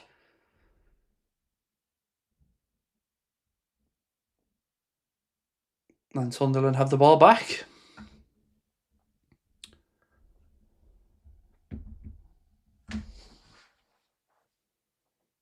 Again, it's been a strange opening, this one. You know, the conditions certainly have a part to play in it, but the game's not really been played at too high of an intensity. Sunderland move the ball into the right channel. They lose it, though. Falls to Van Dijk. Van Dijk to Gravenberch.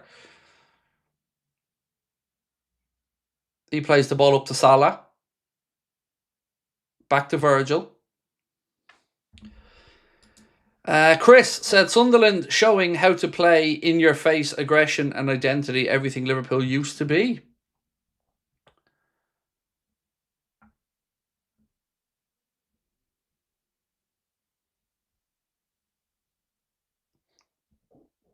They really impressed me, Chris, at Anfield. They really did. They looked like a very well-coached side that day. And certainly didn't come and play with any fear at Anfield anyway.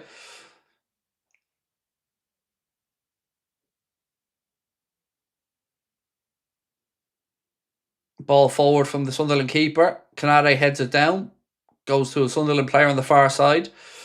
Don't forget, folks, we are only 38 subscribers now away from 372,000. So if you haven't hit that subscribe button, please do. Every single one gets us a step closer on our dream to those 1 million subs.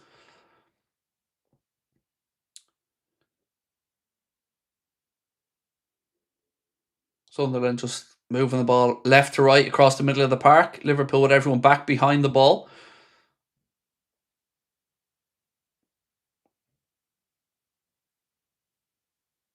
Again, Sunderland just probing. They try a ball in behind Andy Robertson, but Robbo does well. Ushers that one out for a goal kick.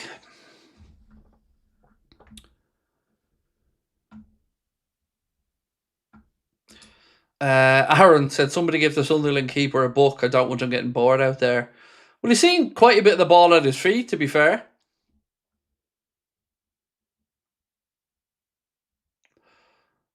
Right, so Liverpool again want to go short with the goal kick. Virgil moving a few players around. Ali then goes out left side to Robbo, who launches it immediately long upfield.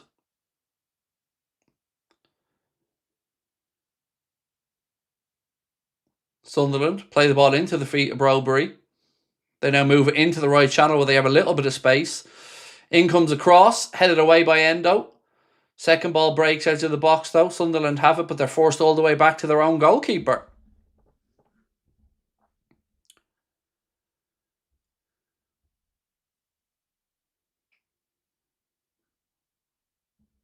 Someone said, anybody else notice Arna's wearing club gear for once? Yeah, I can't stand watching him in navy. I don't know why. This is just a personal preference. I hate navy as a colour, but yeah, it's good to see him wearing some club gear for a change. He usually wears them before matches in his interviews and stuff. Matt Denny said all these pointless long balls are frustrating. I know, mate. There's obviously a reason for it. It's obviously a tactic that we think we can get a bit of joy from the second balls in, but it's again, it's not a joy to watch, is it? But again, you got to take into account the elements. I'm sounding a bit more like Arna here by the minute. Haven't I talking about the wind and the rain? Right, throw into the Reds, far side. Endo takes it, short to Maka. He goes infield to Gravenberg, back to Maka. Gravenberg. He's dispossessed way too easily in the middle again. Sunderland now in possession, inside the centre circle, just inside their own half. Nothing on, so again, they're happy to go back to their keeper.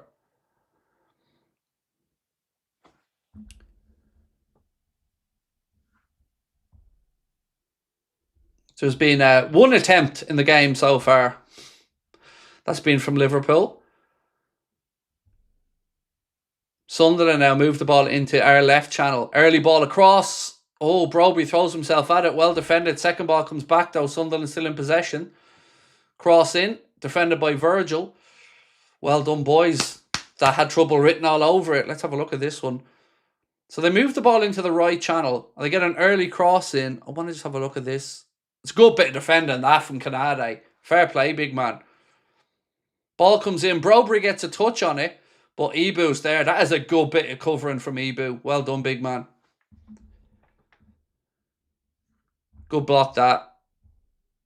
I told you, Brobery's a big physical centre forward. That is going to be a tussle tonight between our centre backs and him.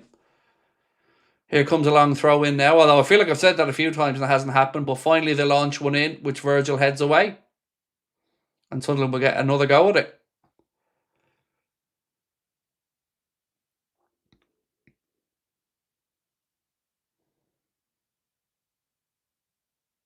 Again, there's Sunderland in possession, deep inside the Liverpool half.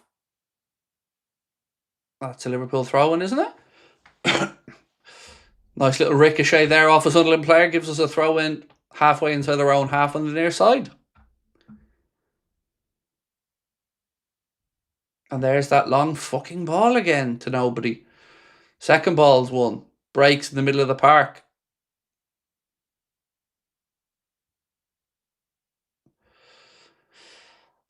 Again, come on, boys. Gakpo. No, he's forced backwards as well. Virgil into Robbo. Robbo, nothing on for him, so back to Verge. 20 minutes in and not really much to talk about so far at the Stadium of Light. McAllister. He moves into a bit of space. Nice ball into... Why? You're going the wrong way, man. Verts, if he'd looked over his shoulder, he could have seen that he had 5 or 6 yards of space there, but he goes backwards. Gives it to Cody. Out to Andy Robertson. Robbo. Nice ball into Florian Wirtz. Wirtz. A few ricochets. Ooh. Nearly went in. Liverpool got a corner out of it, but Wirtz was cutting inside. Ball ricochets off a Sunderland defender's foot and has the Sunderland goalkeeper scrambling across and just about watches it go wide. Double ricochet, actually, off 2 Sunderland players. But it will be a Liverpool corner on the near side.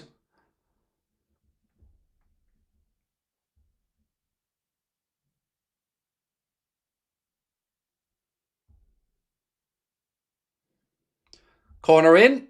Sunderland keeper comes, gets 2 strong fists on it. Gravenberch forgets how to head the ball on the edge of the box, and now Sunderland are on a counter. That was a simple header from Gravenberch. How are you misjudging a ball, mate, that's just right in front of you? Liverpool have won it back, though, thankfully. Salah, little 1-2. Mohamed Salah now. He's crowded out. Ball breaks. Keeper jumps down on it just before Cody Gakpo can get there. Sunderland now move into a bit of space down our left-hand side. Game starting to stretch a little bit.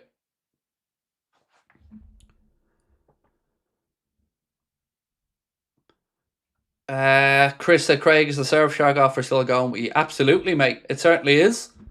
We've extended that partnership right throughout 2026.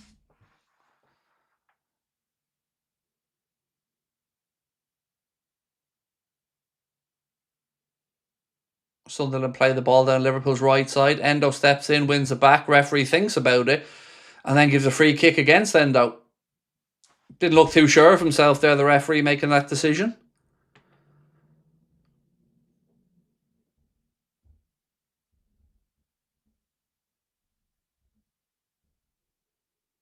Not really too much action to speak of here, folks, if you're joining us. We're a quarter of the way through this one, and it's been a bit of a dull affair so far.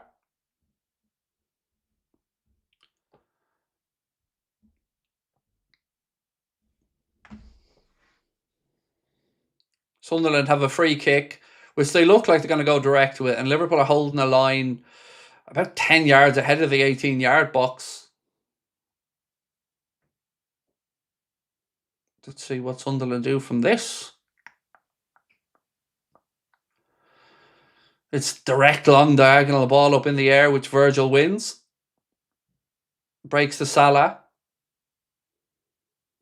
He's fouled. Referee eventually gives a free kick. Salah's not happy. Referee tells him to calm down. Liverpool wanting to go on with the free kick quickly. Sunderland running off the ball. And of course the referee won't book a fucking soul. Sunderland players running off with the ball there to stop Liverpool getting on with a quick free kick. And I bet you not one of them gets a yellow for it.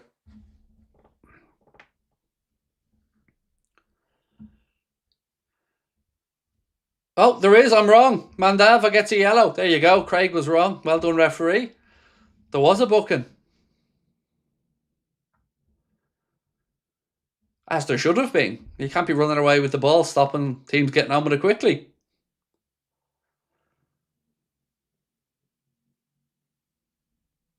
Allison. Again, he goes long, but Mo overjumps the ball.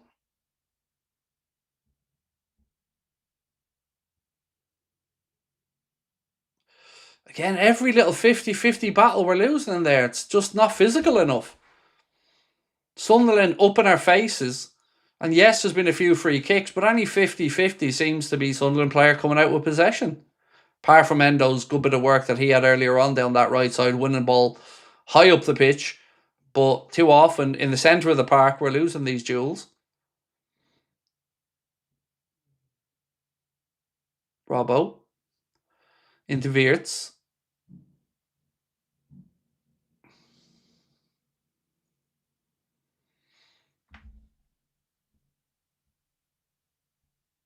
Sunderland move it out left side.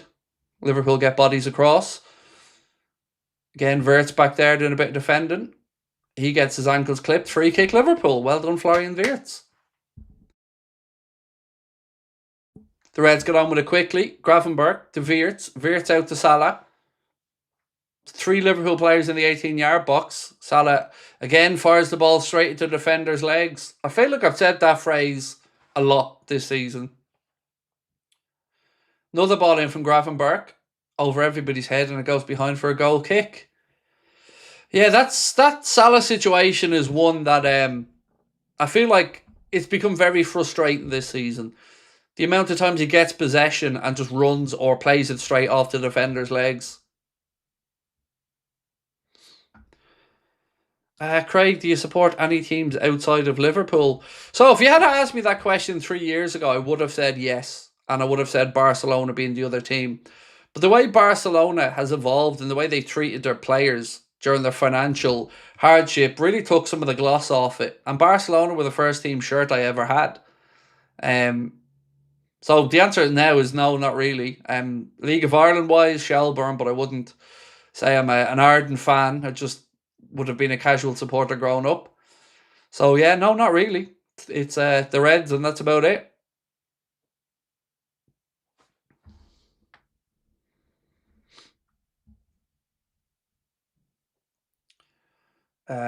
It's a round of applause there for George Forster. Obviously, meant a lot to the Sunderland faithful. Ekatike, back to Robbo. Into Gravenberch. Ibu. It's just so fucking one-paced and this is like walking pace football. It's like a testimonial. Gakpo. Oh, he goes around the outside, goes left. Go on, Cody. Puts in a cross, headed away. Second ball to Robbo. He puts in a cross. Again, it's headed away. Only as far as Canade. Canade back to Virgil. Virgil out to Robbo. He fires in one of those stupid low crosses that's cleared.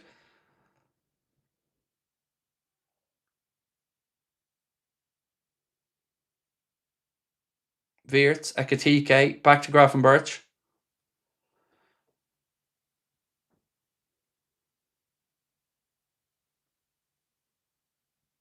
Gravenberch out to Canade.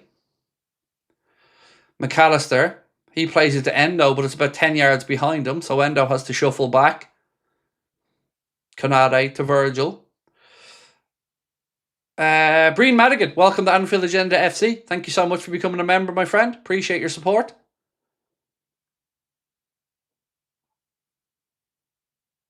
Virgil to Ryan, back to Virgil. 28 minutes on the clock, still scoreless at the Stadium of Light. Not really many chances either end to speak of. Robbo, back to Gravenberch. Again, just walking pace, not much movement ahead of him, so he has to turn left and go back to Robertson. Ekatike. Nice little reverse ball. Wirtz. Oh, he cuts back inside to give Sunderland players a chance, and then they clear their lines, but it'll be a Liverpool throw in. Sunderland player goes to the ground. I think is it Ballard? Goes to the ground, referee saying nothing doing. Wirtz, he cuts back. Yeah, it is Ballard who comes across, gets there, and then throws himself to the ground. That's a dive. That should be a booking. You know, referee called it as a dive. I don't know why he didn't book him. Gravenberch. Strike from distance. It's blocked off Brobery. It's up in the air. And Sunderland clear their lines. Canade. Again, if the referee knew that was simulation from Ballard, why wasn't he booked?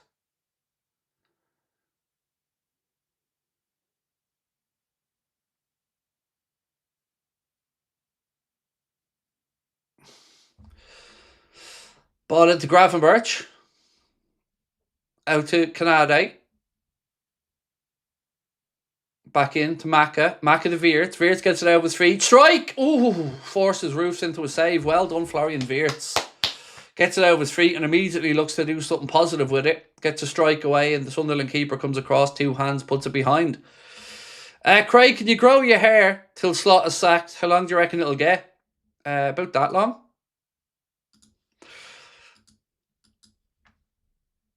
If I grew my hair until Slot was sacked, I'd be divorced, honestly. The wife would kill me. She calls me scruffy when I have hair.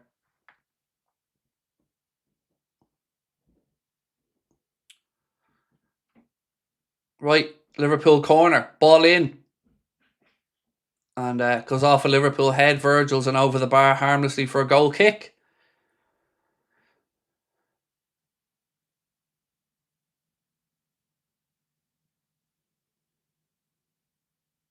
So how do we all feel we're doing? 30 minutes in. Still scoreless, but what are we thinking? We've gone from heavy metal to soft rock, said Russ. I don't know, man. It feels almost like we're trying to play chess here and moving players into. It's like football by numbers, is how I've said this before. There's no intensity to it. There's no urgency to it. It's just, it's just not a style of football I really enjoy.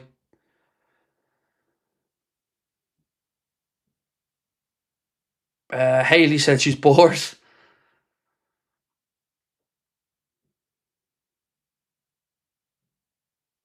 Right, long throw in. Another beach ball was on the pitch that Macca. He should have burst it. He should have just studded it and burst it. We happy having any more beach ball incidents.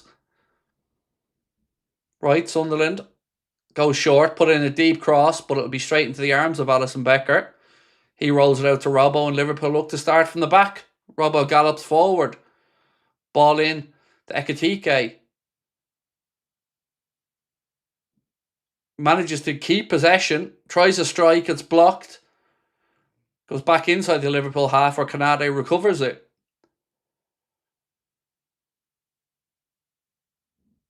McAllister.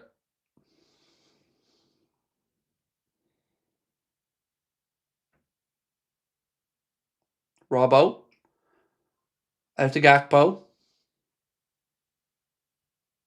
He plays the ball infield to Robertson. Back to Gakpo. Good position this. Cross in. Oh! It's over everybody's head. Endo now on the far side. He puts a cross in. Sunderland clear it. That was unlucky. That was some good play. Gakpo has it back now. Plays the ball into Wirtz. Wirtz gets it out of his feet. Oh, he's the post. Unlucky. Fuck. Again, Florian Wirtz gets the ball in, gets it out of his feet, gets a strike away, and it goes off the keeper's post. Unlucky. Could have been the opening goal, that one.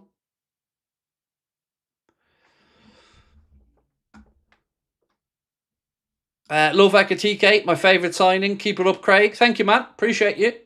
Thank you so much for being a member with us for 3 months. And Justin said, love your show, Craig. New here, respect. Thank you, bro. You're very welcome in, and thank you for your kind words.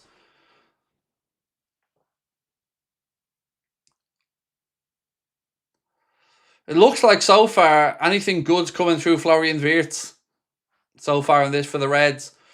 The couple of strikes we have had. Oh, here's Gakpo. His strike's blocked. Back to Robbo. Yeah, the couple of decent attempts we have had have both come through Florian Wirtz. One forcing the keeper into a save and then the other one off the post. Robbo with a deep cross in. Drops to Salah, and again, guess what he does? Off the defender's legs. Oh, fuck me. That's it, Robbo. Keep him there. And eventually fouls him, and it's a free kick. It's one of those situations where it was only ever going to end in a free kick because the defender was basically just backing into Robbo. So unlucky from Wirtz. Gakpo plays it into him. He gets it out of his feet really quickly. One touch with his right foot, opens up his body, plays it across the goalkeeper, and it comes off the edge of the post. So unlucky that from Wirtz.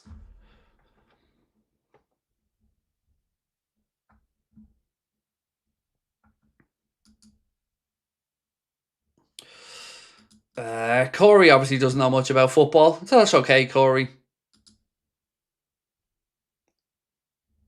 You'll get the attention you crave someday, mate.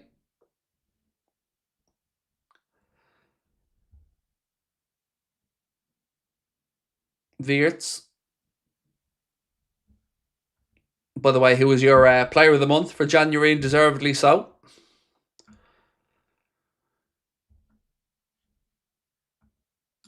Genuinely falling asleep, watching this. Feels like a National League game.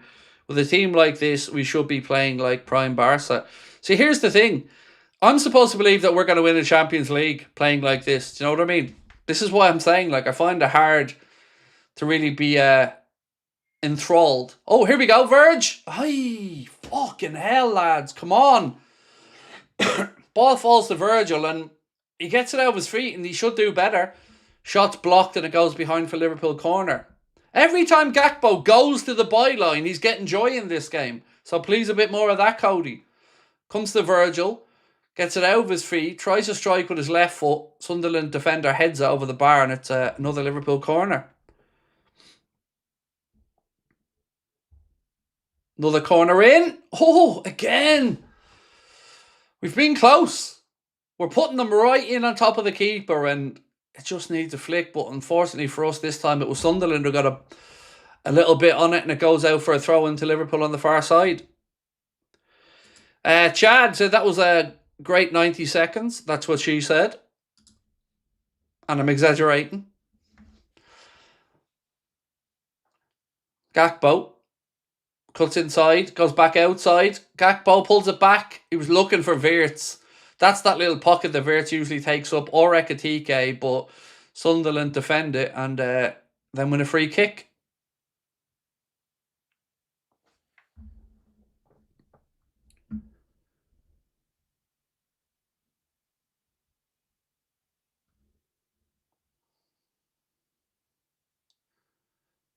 Definitely feels like if someone's going to open the scoring in this game, it's going to be Liverpool. From the last few minutes, it's been much more action inside the Sunderland half of the pitch.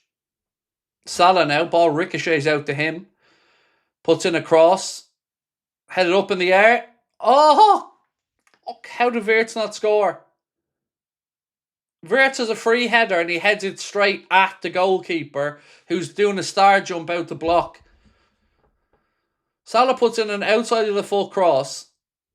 Ballard heads it up in the air, and Wirtz has a free header at it, and he heads it straight at the jumping goalkeeper from Sunderland. So we should be ahead in this game, lads.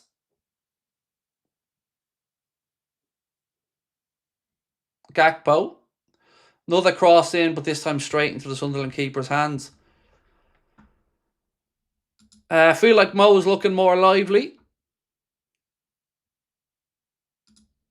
Yeah, he's been involved. I like that outside of the foot cross that he did it in the last game as well. Ekitike should have scored. It's certainly Sunderland strike straight at Alisson. Yeah, it's certainly something in his repertoire that works. That outside of the foot cross. There he was unlucky as well. Ballard heads it up and then it drops to Wirtz, and his header was well saved by the keeper. But yeah, it's the earlier Mo crosses it, the better by the looks of it, because when he tries to take players on too often, it ricochets off their legs. Now here he is again, right wing, back inside the Wirtz. Wirtz to Gakpo. Here's a chance, surely. Gakpo onto his right foot. It's another fucking weak shot. The state of this.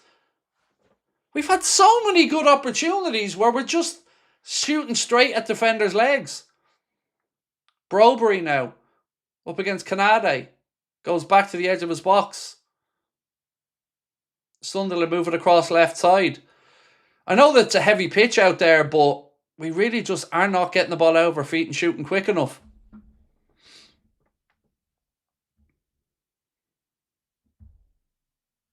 Again, watch this battle between Canade. Brobery has a pull of his shirt, and Canade still stands with him. I told you he was physical centre forward.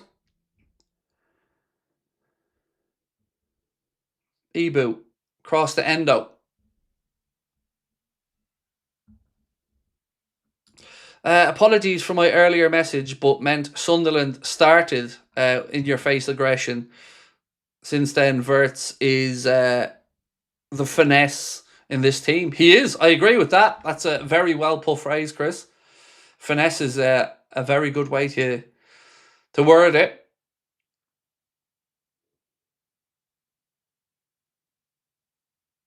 Virgil out to Andy Robertson.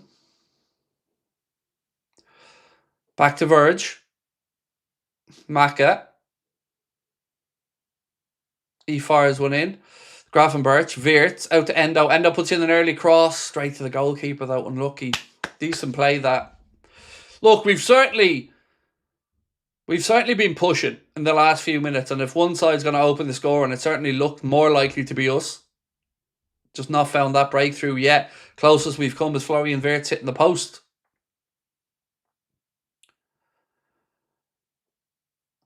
Maka out to Robbo. Momentum starting to build out. To Gakpo. Back down, looking for Robbo. Early cross in. Keeper gets a foot on it and puts it behind. Corner kick to Liverpool. Come on, lads. Come on. Justin said, feck them haters, Craig, you'll never walk alone, and slot out. Ibu's playing really well recently, happy for him, said Oshmoose. Yeah, I would agree. He's been, can't argue, he's been spot on. Hey, why can't we put our chances away, said Angie. Hopefully we do soon, Angie. Yeah, we've had a few. Certainly, probably more than deserving of a lead at this point, I would say.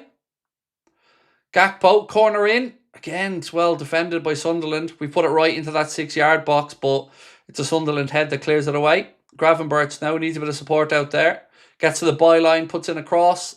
Again, though, it's put behind by Sunderland for another Liverpool corner. Come on, boys. Pressure starting to mount now. Come on. Little cheeky breakthrough before half-time.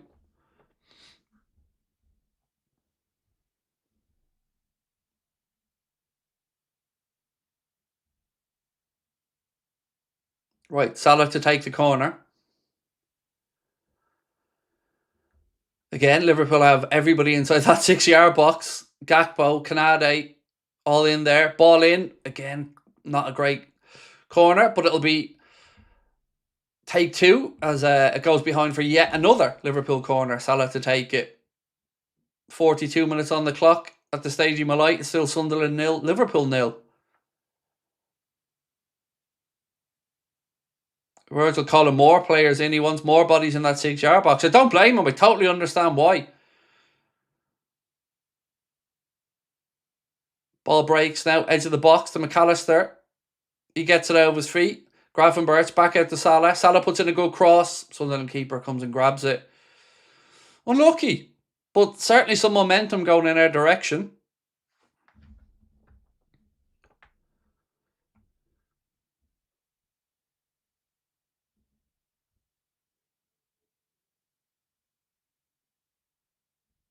Sunderland now on the attack.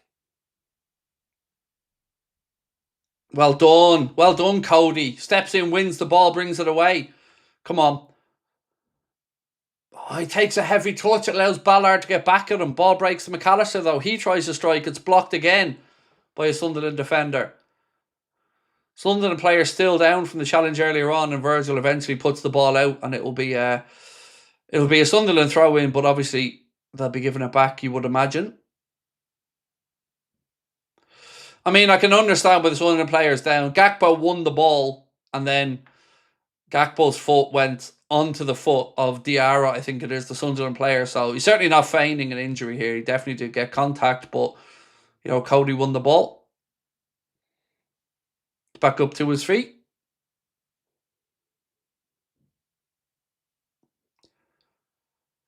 Right, folks, 5 subscribers to go till we get to 372,000. If you are new to the channel, welcome in. Please do hit that subscribe button.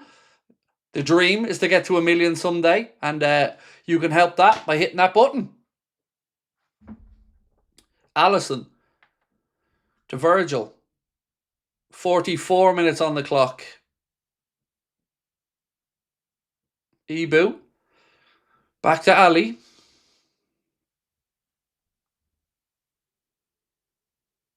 He pings it out to Robbo.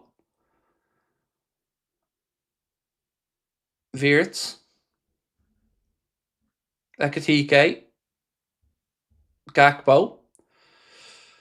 He's challenged, where the ball rebounds back to Florian Wirtz.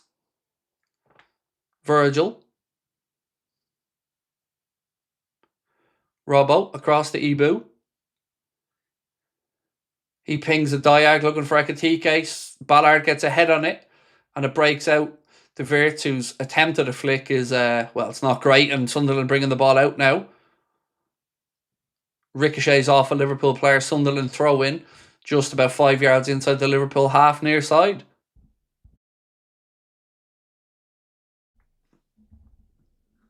One minute added on by the referee. 1 minute stoppage time. So it definitely looks like we'll be going in at the break level. Thank you so much, by the way, to everyone who is hitting the subscribe button. Truly, I don't think you know what every one of you mean when you hit that button to us. Our dream is to be the first Liverpool channel to get to 1 million subscribers someday. and every single one of you that help us on that journey.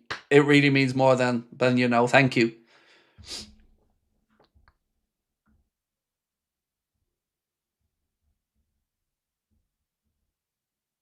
Sunderland probing here. A couple of seconds left of the first half.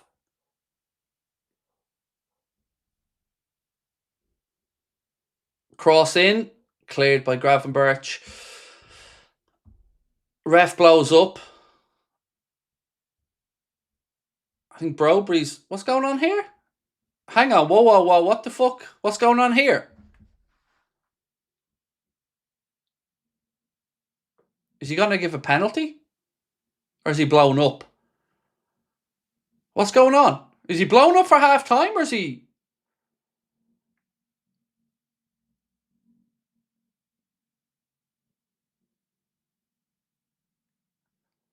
I think it's half time, thankfully.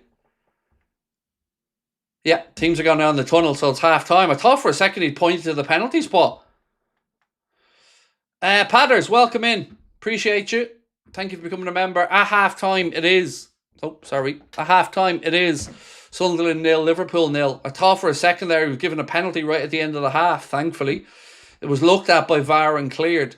Bit of a tussle between Brobry and Canade. Whew. Definitely didn't want to be conceding a penalty there right at the end of the first half. Right, ladies and gentlemen, let's see what you're saying. It's half time. What we thinking? Have a quick look through the numbers for you while you guys are having your say. Possession-wise, 69% to the Reds, 31% to Sunderland. Total shots, 14 shots from Liverpool in this game, but 2 on target. That's been a tale that we've had quite a bit this season for the Reds. It's an ungodly amount of shots, but not many of them hitting the target. Sunderland just 2 strikes, 1 on target. Dangerous attacks, 41 for Liverpool, 12 for Sunderland. Crosses, 7 for the Red. Corners, 7 for the Red, 1 for Sunderland. Total passes, Liverpool 294, Sunderland 133. But scoreline, 0-0.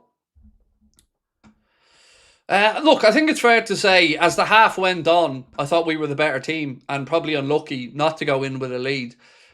Florian Wirtz been unfortunate on a couple of occasions. Strike from distance, which was saved by Roofs and touched around for a corner, and then Wirtz with that probably the best chance of the half, where he gets it out of his feet, fires the ball low across the front of the keeper, but it hits the post and goes behind.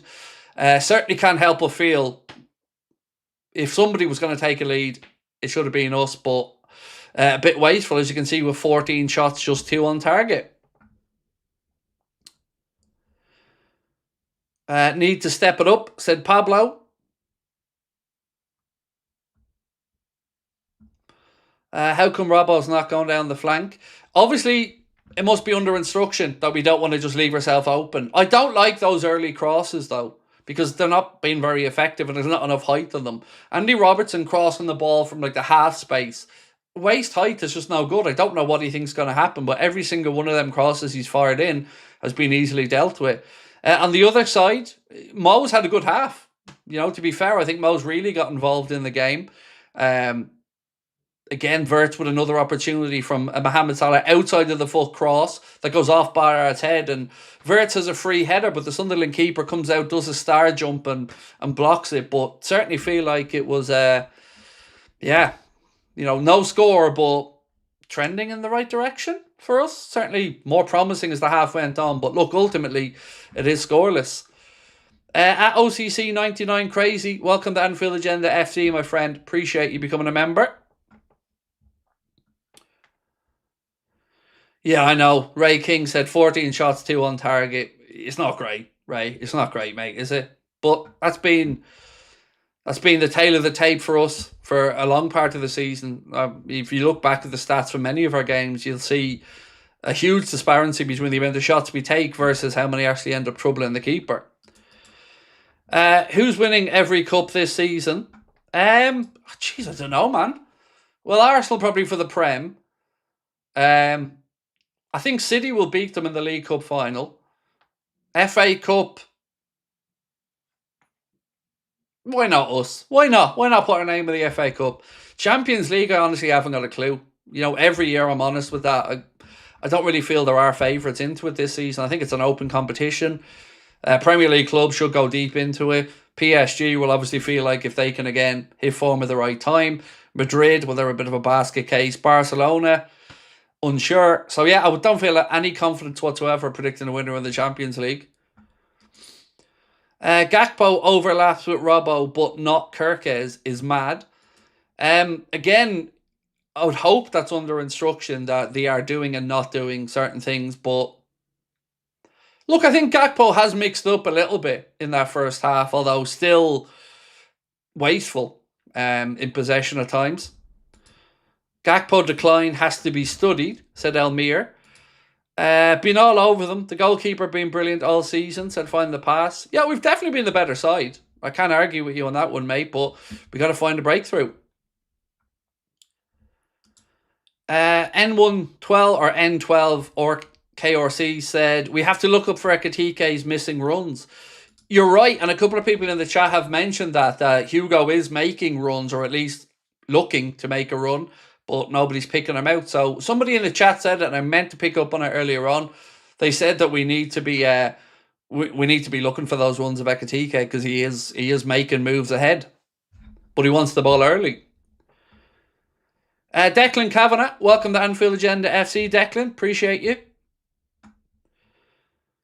We won't take advantage of the Manx and the Chavs results last night. Well, there's still time. You know, it doesn't have to be pretty if we can grind out the result tonight. A win is a win is a win. So, look, I certainly think we've managed the game well enough. Now, I'm not saying we're playing brilliant football. I do take into account the conditions. But look, I'm going to be honest and say we've been the better side in that first half and probably should be ahead. So if we can finish the game, get a win, head off, look, a win is a win. But right now, as you know, half-time, 0-0, and we got to find a way through. Richie said, frustrating, why is Gakpo still starting? No real competition, Richie, on that side, mate. That's the answer, unfortunately. You know, we let Diaz go. We didn't replace him because they didn't want to block the pathway for young Rio and Gamoa. Only problem is that the only man blocking that pathway is his name's Arne Slot.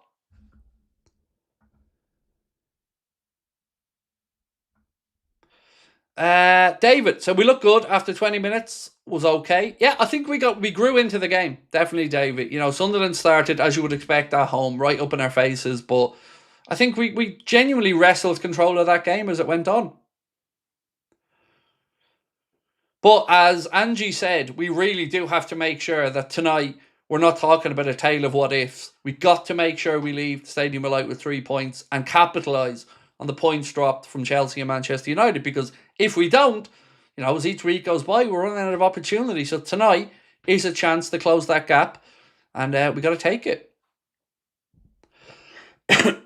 Right, just quickly, ladies and gentlemen, while we are at half-time, a reminder. No, I keep doing that. I'm going to have to delete that picture because I keep accidentally bringing that up when I meant to click on something else. So this one. Reminder, win a signed Jurgen Klopp frame shirt completely free. Scan the QR code below or use the link in the description for further details.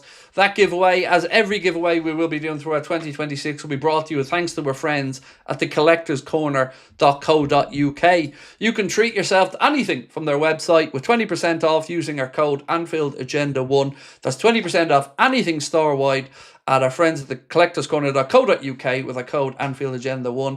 Last month we gave away a signed Steven Gerrard frame shirt. This month it's a Jurgen Klopp one. All you have to do is join the Anfield Agenda WhatsApp with that QR code and follow the instructions in there. Right. Can Arna try Chiesa on the left wing? Certainly could. I don't know if you watched my preview, Andrew, but that's the option that I went with, was putting Fede on the left wing. He has options there on the bench. I mean, let's have a quick look at the Liverpool bench today. Gomez, Kirkes, Chiesa, Jones, Neone, Ramsey, Morrison and Gamoa. By the way, has he been listening to us?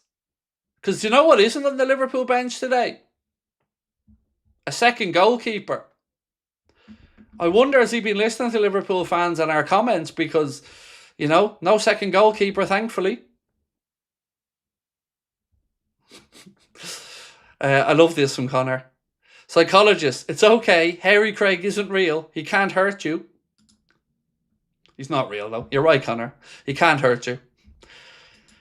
Arna has to go for a Craig. He's ruining Rio's career. I don't know, man. I don't know what to say. I just want us to win this game of football. You know, it's never going to be, in those conditions, it's never going to be the most pretty of occasions, but we just got to find a way to leave there tonight with the 3 points. But yeah, interesting that we don't have the second goalkeeper on. Stephen Gerrard said, I think Liverpool have been outstanding. So, high praise there from Stevie G. I do think we've been the better side, so I don't disagree with Stephen on that one. We're screwed without that backup to our backup goalie. The football is just so boring with this manager, I'm sorry to say. Honestly, tonight, I wouldn't have been expecting, with the conditions, I wouldn't be expecting pinpoint, pass and move, outstanding footy, but this is one of those occasions where I just want us to get the win. With the conditions the way they are, I don't really mind about style of play tonight. If we lead there to 3 points, you know, that'll be good enough for me tonight. Rich Baldy said, I think we've played well. Got to keep at it. Yeah, I like it, mate. I like the positivity. What game are you guys watching? Liverpool have been moving the ball well and playing aggressively. Well, I think if you've listened to what I've been saying anyway, mate, I've been saying that we have been the better side in the game. Obviously, the conditions make a heavy going underfoot out there, and you can see it. You know, players not really able to move the ball through the lines or move it as quickly as we'd want. But finesse was the word that was used earlier on by somebody to describe Florian Wirtz. I think it was Chris Thorne, and it's probably the right way. You know, he's picking up loads of nice pockets of space and always available. And most good things that we've had in the first half there have come through Florian Wirtz. So feels like it's only a matter of time before he gets his name on the score sheet tonight. At least, fingers crossed.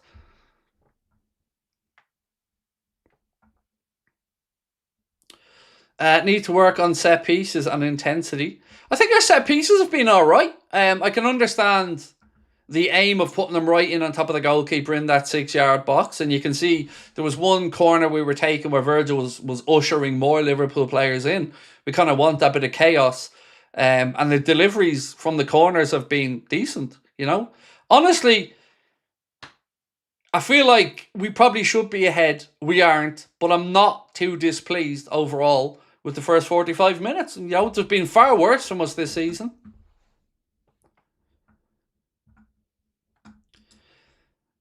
Yorkshire. Teed said, Adidas missing a trick, not sponsoring AA. Oh man, that's the dream. That's the dream. Rather than having to spend all the money on Adidas stuff, yes please Adidas, welcome on board. I wish that was the case, man, but no, unfortunately these are all paid for. Poll. What would you like in the poll? Let's just ask. Let's ask about the first half.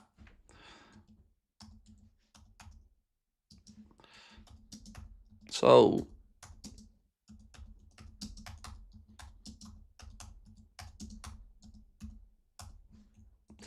are you happy with the first half? Quick poll question at halftime. So yeah, are you happy with the first half?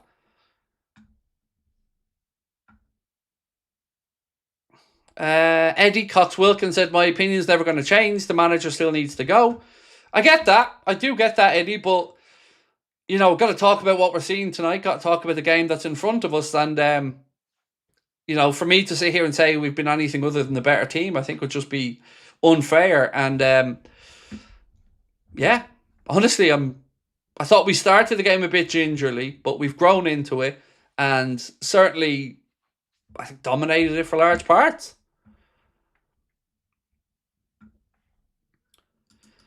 I'm enjoying watching Wirtz more and more, said Rich Baldy. I couldn't believe that lad earlier on trying to say he's the worst midfielder ever in the Prem. I mean, talk about looking for attention. But yeah, he's certainly been the fulcrum of all the good things that have gone through the Liverpool attack, Rich. Endo done really well, yeah. I think that's fair, Gareth. He's certainly looked solid out there. You know, Sunderland haven't really given us much in wide areas to worry about, thankfully. You know, Broberry's a handful through the middle, but they haven't really done too much damage in wide areas, which is good for us. Let me read you through the latest scores, by the way. Right, let me take you through some of the latest. Sorry, I'm laughing because there's some weird selfies being taken there. So, it's Aston Villa 1, Brighton 0, Manchester City 3, Fulham 0, Forest 0, Wolves 0, still Crystal Palace 2, Burnley 3, and obviously the Stadium alight, it's Sunderland 0, Liverpool 0. The Reds out for the second half there already, just waiting for Sunderland.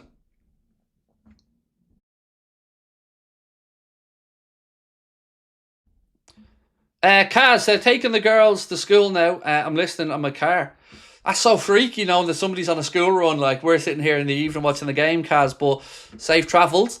Right, Sunderland in the tunnel getting ready to come out for the second half. So, the poll question that we asked, still a little bit of time to vote on it if you haven't, is, are you happy with that first half? I would be in the yes column, for what it's worth.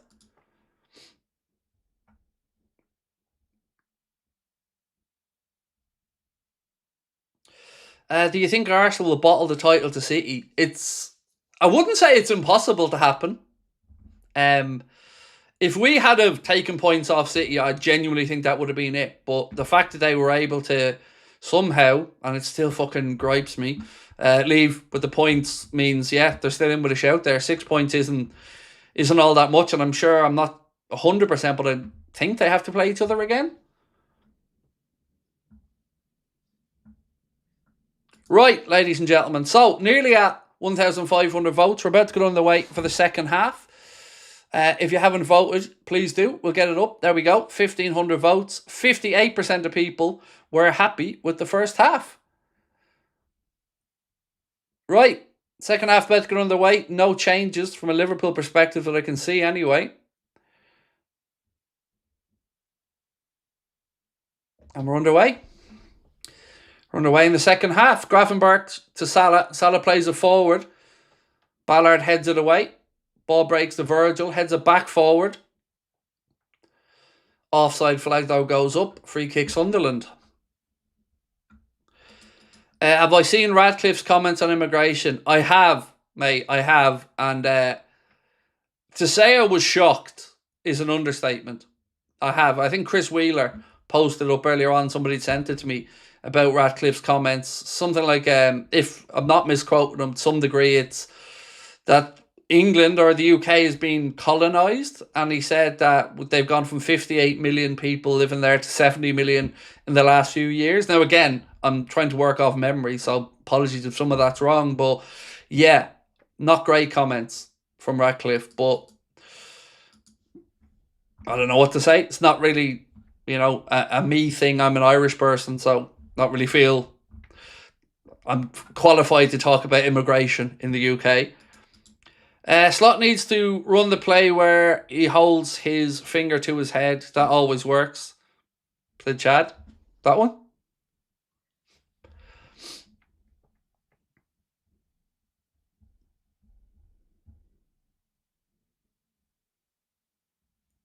Malty said, I want City to win the league. I hate Arsenal fans.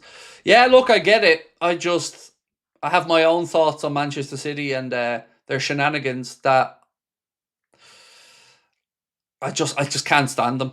I really can't. Arsenal, look, their fans will be unbearable, but that's their job, Fans are supposed to celebrate when they win, and I can understand people, not liking the way Arsenal fans have carried on online for recent years, but at least they've gone about their business within the rules from a football perspective. So, I would sincerely congratulate them if they won the league as much as, I'd hate to have to listen to their fans. But look, when you win the league, you've got the right to gloat about it.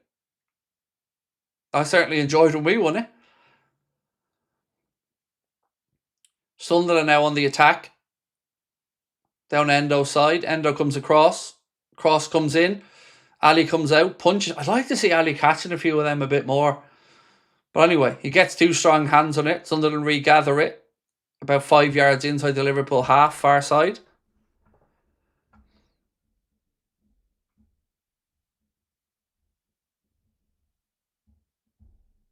back at Roofs. Right, I will sync up for everybody at 48 minutes. I think I'm a couple of seconds ahead again on the old clock. So let me pause that for 1, 2. There we go.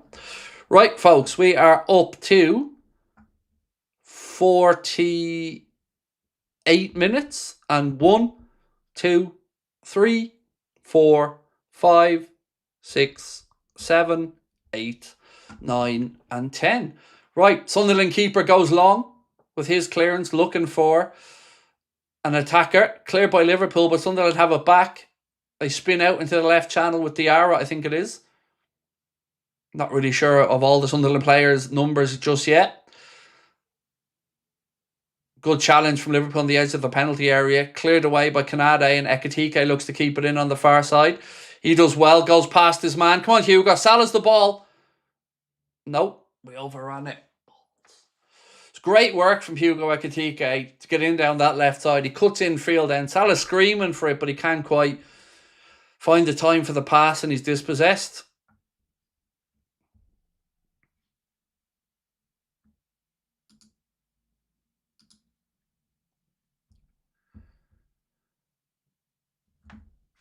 Right, ball back at Roofs again. I wonder how long before Arna looks to the bench. Sunderland again, trying to draw Liverpool on to press them and play around it. They work it into the left channel. Good challenge by Endo, but it ricochets back to a Sunderland player.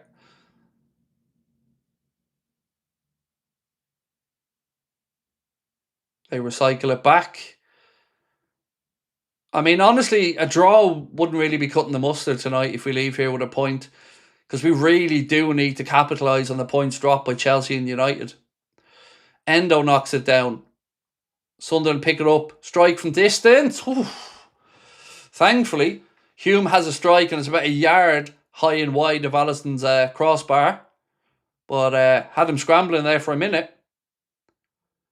It's one of those, he cuts across the ball and it's always kind of drifting away.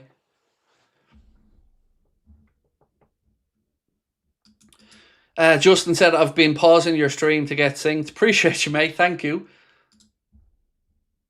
Thank you for your support, Justin, as well. Really do appreciate it, mate. Welcome in. I know we talked earlier on, but welcome in again.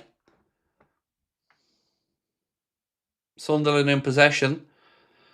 They've started the second half brightly, Sunderland. They've had 71% of the ball here in the opening 5 minutes of the second half, which is kind of reverse of what we've seen for the entirety of the first half. Camera pans up the Granit Xhaka there in the stands. Weerts goes out left side to Robbo. Robbo again checks back, goes to McAllister. Gravenberch. Endo. Back to Gravenberch. Ekitike flicks it around the corner, but there's nobody there, and it goes straight through to the Sunderland keeper.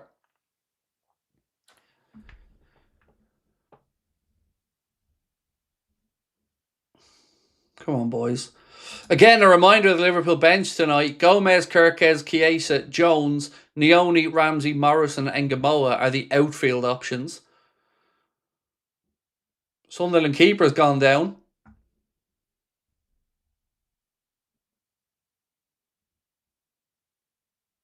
Trailing arm from Ekitike catches him in the face and he goes down holding the back of his head.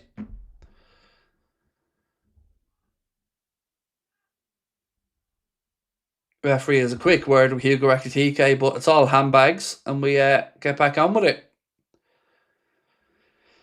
These things I find mad embarrassing. Like no doubt the goalkeeper got a touch in the face there, but if you're walking down the street with your missus and a couple of bags of shopping and a fella on the street brushes into you like that, are you falling down? Let's take a moment. Gakpo new contract, €250,000. Why? That's not a question I guess we can answer, Eddie, is it? You know, the club obviously feel like he's deserving of that contract.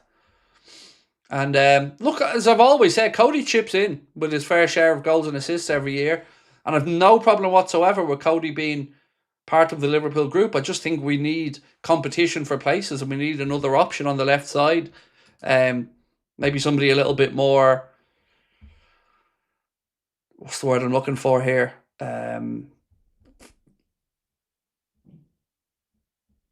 Lively than Cody, tricky than Cody. Shout out to Connor for his morning shows. Thank you, Yorkshire Tea. And yeah, really proud of Connor. I love that he's bringing a sense of humour to his morning videos.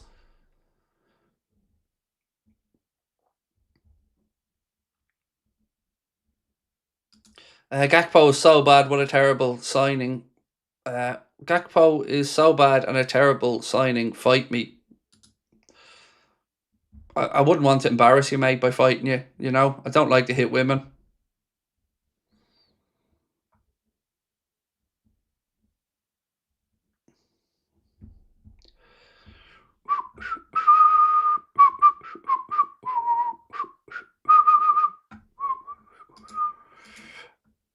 I will ban you, though. That makes my life a bit easier. I don't have to listen to your drivel.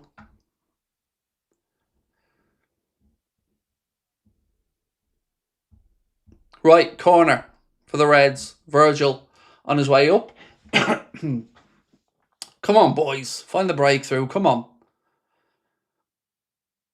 Mo to take it. Come on. Ball in. Sunderland keeper gets a fist on it. Second ball. Wirtz gets to the byline. Puts in a low cross and it's blocked. Again, I can understand why we're putting the crosses, those corners, straight into that 6-yard box. You know, we're trying to just make one of them count. One little flicked header, one little second ball, something. Gakpo goes around a couple of challenges. So back to Robertson. Out to Wirtz. His attempted cross first is blocked. Still Wirtz. Slips the ball into Gravenberch. He pulls it back to Wirtz. Oh, unlucky. Strike blocked. Good bit of football again going through Wirtz to get himself into position. But his shot is blocked by the Sunderland defence. Unlucky. A lot of good stuff coming through Wirtz. Little 1-2s. Good bit of movement there. Drives at the heart of that Sunderland defence. Sunderland clear the lines. Ibu has it to Maka. Maka flicks it up in the air. Pass it back to Ibu. Good play, boys. Well done. Gravenberch slips it in, looking for Endo in the right channel. There's a little bit too much on it, though, and the ball goes behind for a Sunderland goal kick.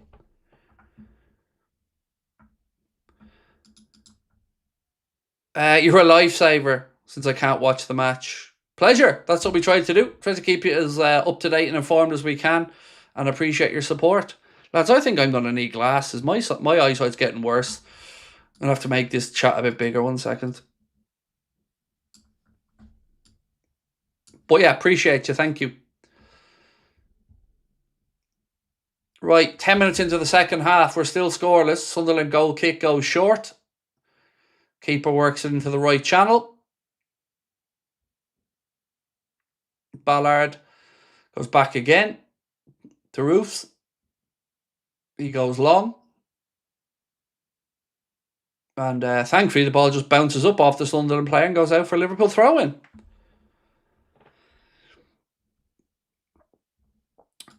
You should add opposition man of the match to the rating show.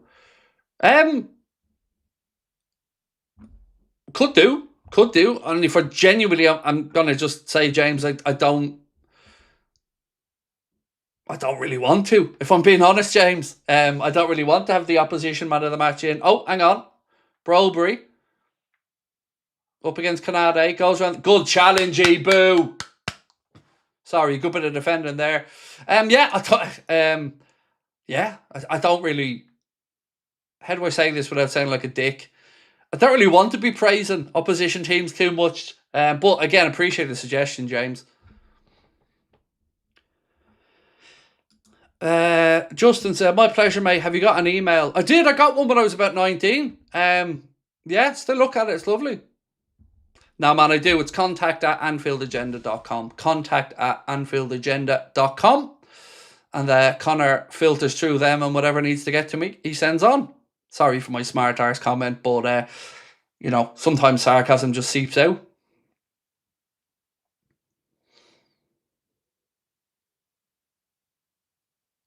Sunderland have it now. McAllister gets a block in, but the ball ricochets back. Well done, Endo. Well done, fella. Stuck to his task well. McAllister now. Oh, misplaced pass for Robertson. Gives it straight to a Sunderland player. Sunderland strike. Thankfully dragged it wide. Again, cannot be giving them opportunities like that. Misplaced pass from Alexis McAllister looking for Robertson, but went straight to a Sunderland player. Thankfully for us, he drags his shot wide. Ibu has been great, said just call me Slovak. He has been really, really good.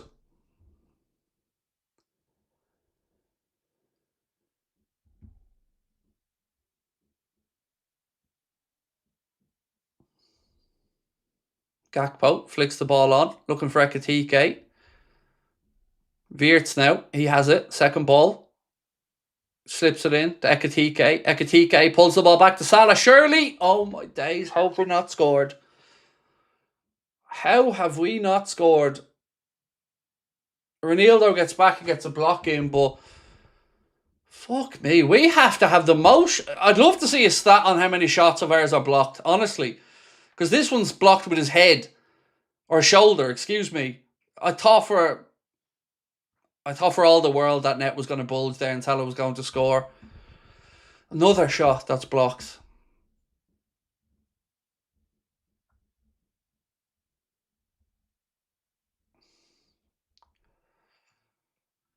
Salah cross in. Ooh. Ball goes off a Sunderland player, unlucky. Ekatike jumps past it, but it catches the Sunderland defender by surprise, then bounces off his midriff and goes behind for another Liverpool corner, which Salah will take.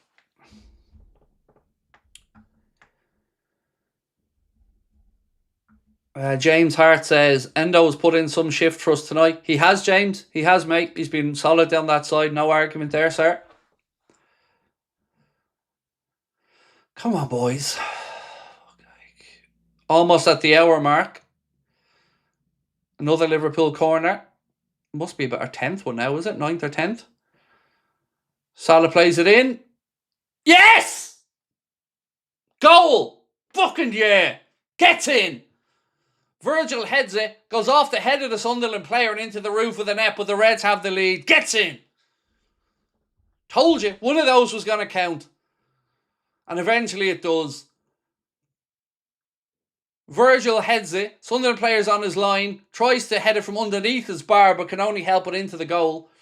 Gets in. Gets in. Yeah, well done, Virg. That, as I was saying to you, all we needed was one of those corners, one of them in that area to just get a Liverpool head on it. And it's Virgil, and then it's headed in from the Sunderland player who's trying to head it off his own line, but inadvertently helps it into the roof of the net. But I don't give a shite. It's 1-0 to the Reds. Go on.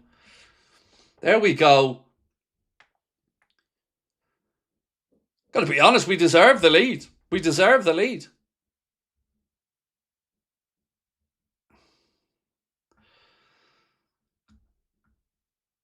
Mrs. Going Mad, I'm sending super chat.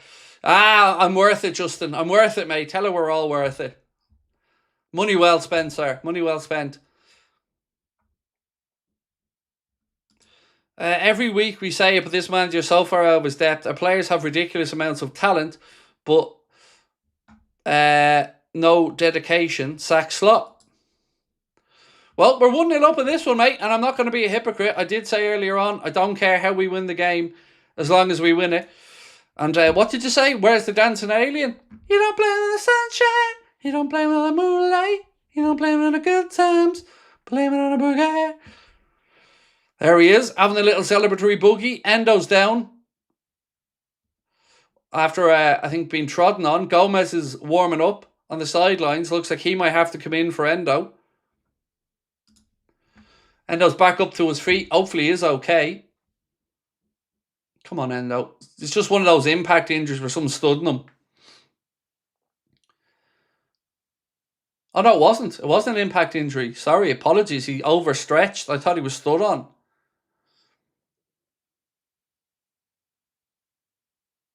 Sunderland corner. It's high, it's deep. Ball flicked back in. Virgil heads it away. Brobery flicks it back.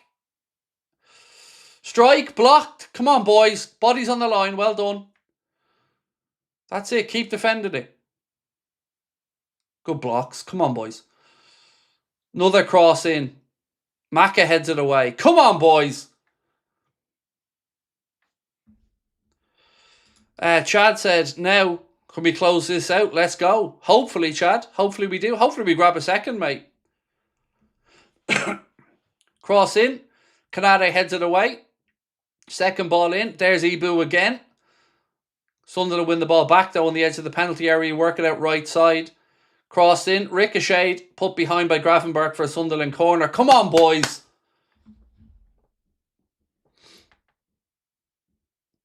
Yeah, it looks like Endo won't be able to continue, and Gomez is coming on here. And it's been unfortunate because Endo's put in a great shift. Hopefully it's nothing too serious for Endo, especially with the World Cup coming up. But yeah, he's a warrior, isn't he? He really is. Put himself about. And really, really solid 60 minutes from Wataru Endo. Just really fucking unlucky. Another injury.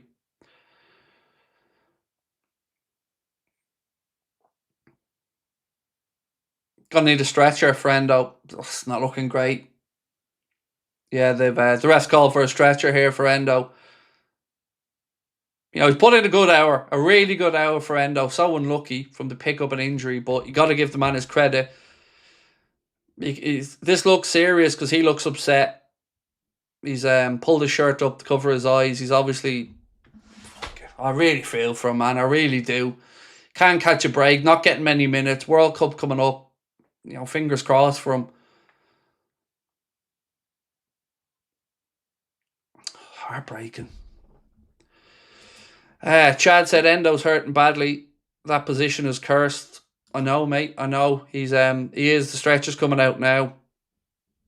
You got to feel for him. Just have to. He's put in a great shift today.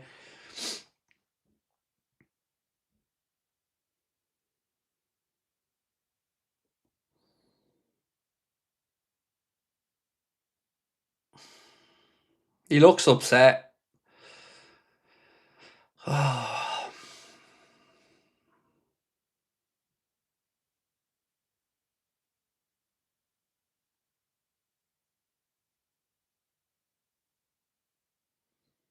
Stretcher's ready now. You can't help but feel for Endo in this situation.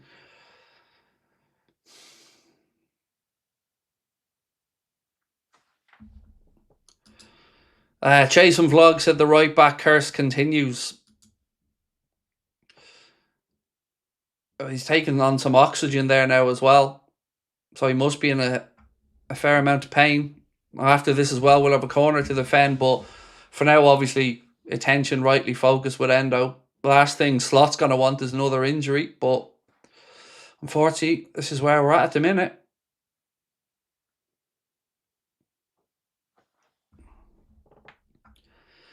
Need to change formation, but no right back. Well, we're bringing on Gomez, so he'll slot in at the right back position. So, yeah, we'll be all right. Gomez will come in on the right side.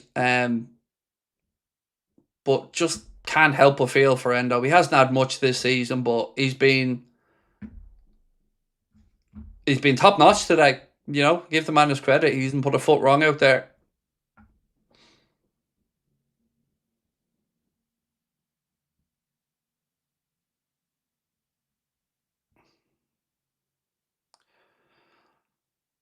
I mean, they're still taking their time getting Endo up onto the stretcher to get him off. So, you know, obviously they've got to take every precaution they need to, but he's now on the stretcher.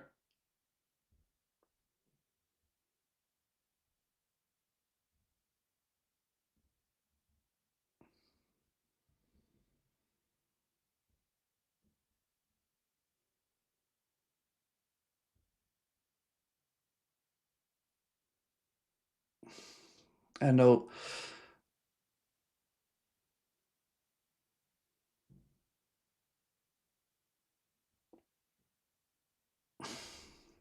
And they've been taken off there now.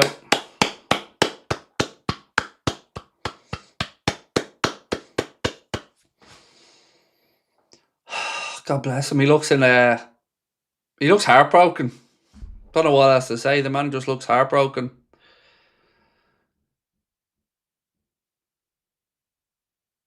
Come on, boys. Got to see this out now. Come on. Gomez about to come on.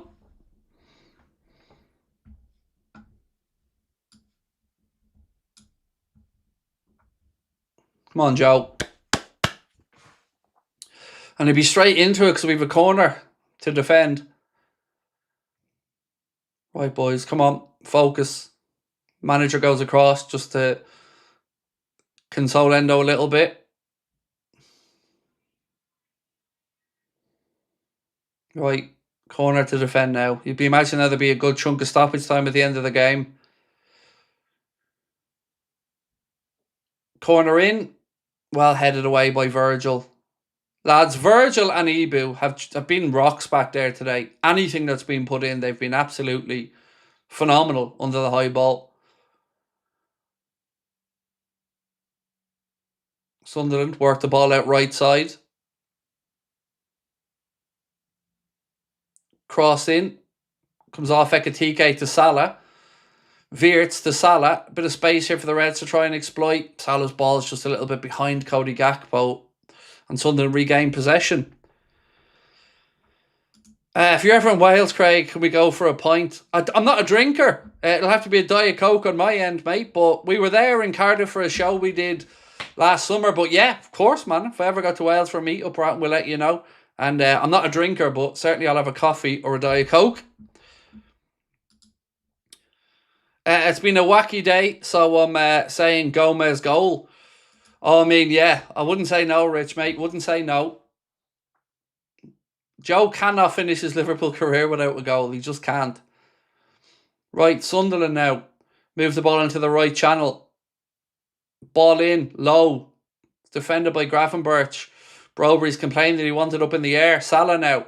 Plays it forward looking for Ekitike. Ekitike pulls into the left channel. Good ball from Mo. Hugo. Edge of the box. Back to Maka. Maka out to Salah. Salah tries a curler. Ekitike. Oof. Salah tries the curler. It does come off a Sunderland player's arm, but it's one of those we're not getting because his arm is... Let's have a look. Yeah, no, you can't give that. There's nothing in that. Didn't know nothing about that handball. And then it drops to Ekitike and he hooks it over. But yeah, no complaints about that. No penalty there.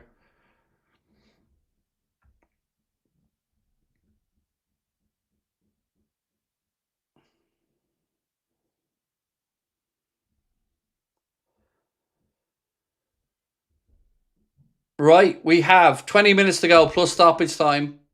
Liverpool lead by, what should be a Virgil van Dijk goal, but will go down as an own goal.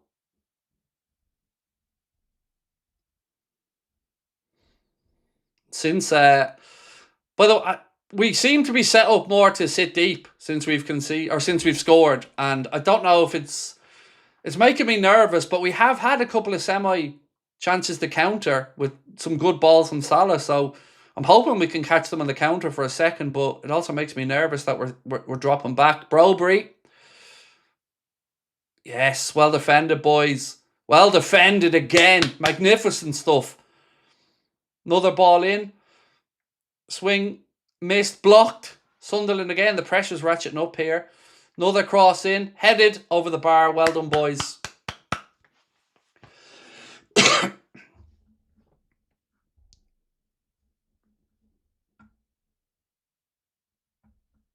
Sad to see any player go off like that. I'm a Chelsea fan. Thank you, mate. That's very kind of you. Yeah, it was heartbreaking, particularly for Endo. I hadn't seen much football this season. But I hope he can make it for the World Cup. I really do. I hate to see him miss that. But class act, mate. Thank you, Ant. Right, goal kick. Virgil goes short to Canade. Canade clears it long. Come on, boys. I don't want us to sit back too much and just invite Sunderland onto us. Canades fell there by Brobery. Free kick to Liverpool.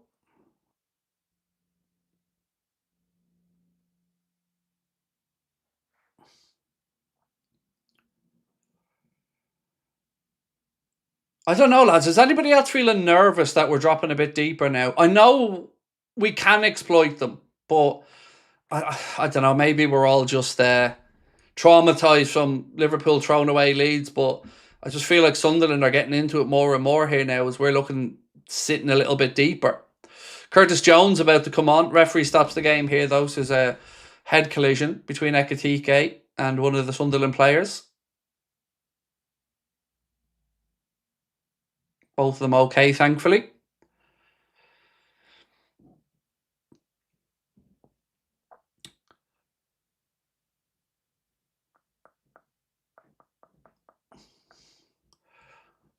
A few shouts for Canada to be man of the match. Certainly in the mix, lads. Definitely. But you guys picked the man of the match. So in the match reaction, you'll be able to have your vote.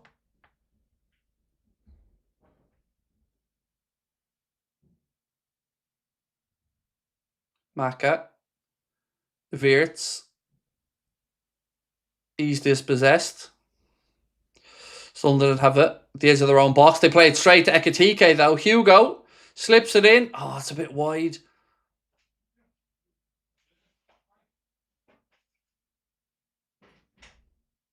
Salah did well to keep it in, but Sunderland bring it away.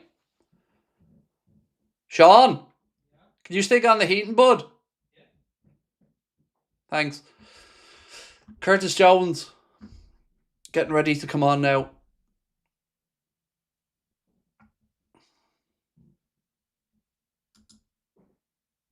Becoming human. Appreciate you, mate. Thank you. Cody Gakpo coming off to be replaced by Curtis Jones.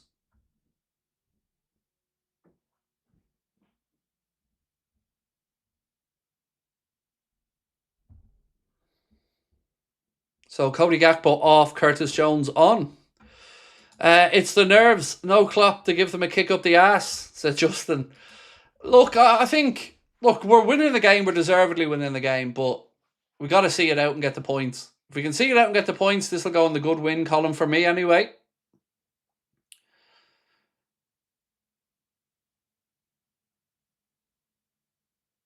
There was Robbo was, I think, accidentally had his foot trodden on there by one of the Sunderland players as he cleared the ball.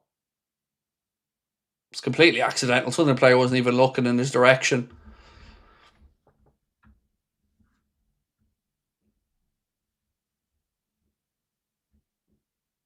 Right, Sunderland go short with the throw in. And thankfully, shot is blasted over the crossbar. Goal kick to the Reds. Come on, boys.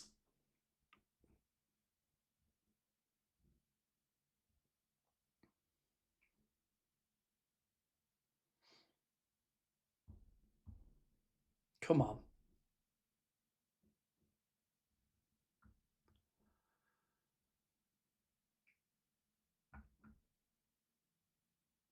Ali goes along with the clearance. Salah tries to flick it. Sunderland player gets there ahead of him. Lovely ball from Wirtz into the right channel to Ekitike. He goes back to Gomez. Gomez to Canade. Allison.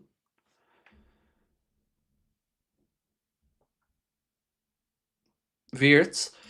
SpongeBob says Sunderland are unbeaten at home. Huge win, possibly. Yeah, absolutely, mate. This will, as I said, go in the very good win column if we can see it out. There's always going to be a tough place to go. And yeah, if we can get the 3 points and leave, I will be very, very happy indeed.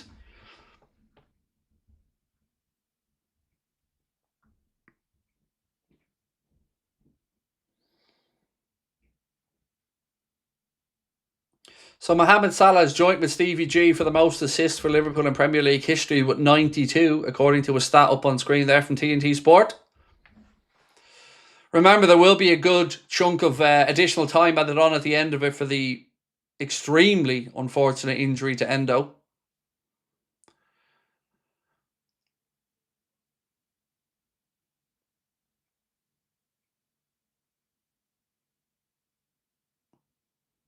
Again, Sunderland play into a pocket of space. Oh, yes, Ibu again. He's been on the money tonight, Ibu. Salah now. Liverpool have a chance to play out. Ekitike's offside, but they move it into the right channel to Wirtz. Wirtz, he plays it across left side to Robbo. Robbo puts in a cross. Ekitike! Oh! It's similar to the other day. He heads the ball the wrong side of the post. Extra heading practice for Hugo Ekitike. Looked like he was just on, but again, he just sends the ball wide of that far post.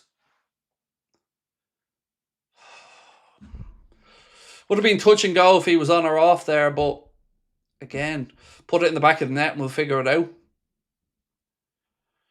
Sunderland player down now as they're preparing 3 changes on the side.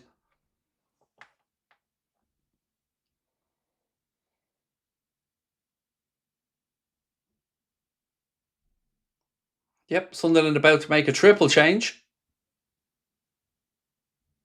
Gertruda being one of them. Obviously, was spoken about as a potential loan to Liverpool, but that didn't have any legs in the end. So here comes Sunderland's changes. Right, do keep hitting that subscribe button, folks. If you are new to the channel, welcome in. There's 7,200 odd people in the chat now. You're all very welcome. Do hit that like button if you're happy the Reds are winning. And of course, subscribe.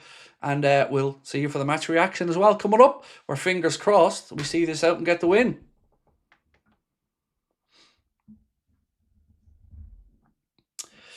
Robert said this will definitely end 1-1. I don't know, man. I'm feeling good about this result tonight. I don't have the same like horrendous fear. I think we've played well enough tonight, in all honesty. I don't know, maybe it's fool's confidence, but I'm feeling confident we see this out. Maybe you can grab a second.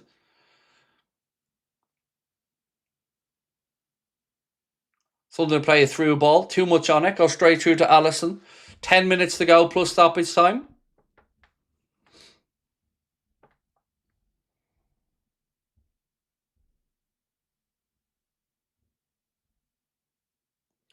Ali's goal kick goes all the way through to his counterpart on the other end of the pitch. Too much on that one. He rolls it out to Ballard.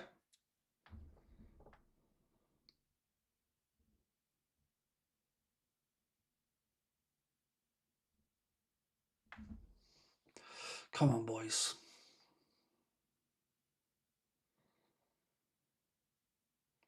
I think it's probably because Ibu's been so good that you're confident. Yeah, I mean, defensively, we've looked solid. Anything they've thrown at us, we've dealt with so far. Lads are getting their bodies on the line, putting the blocks in. All the things that I've been screaming for them to do this season. So, yeah, maybe it is, but we are looking solid defensively.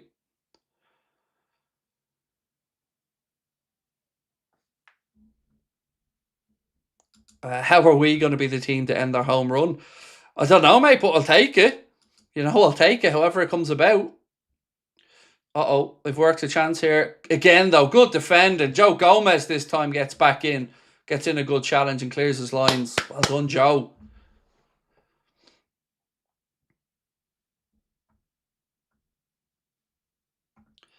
Gotta go to work. See you all next game. Have a good one, Justin. Lovely chatting with you tonight, mate. Safe travels to work, and no doubt we'll catch you soon. Chad, Arna's teams have a lot of issues closing out games. This would be a big win. Sunderland have been unbeatable at home this season. No argument, mate. It would be a very good win. Excuse me.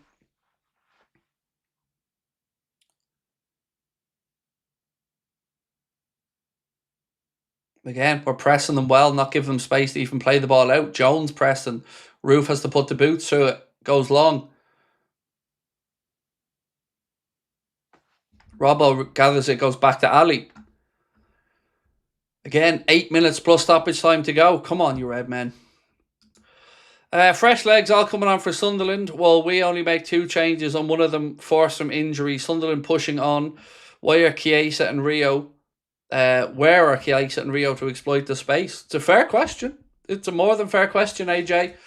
And yeah, it'd be nice to see a bit of counter-attacking pace, all right. I completely understand where you're coming from.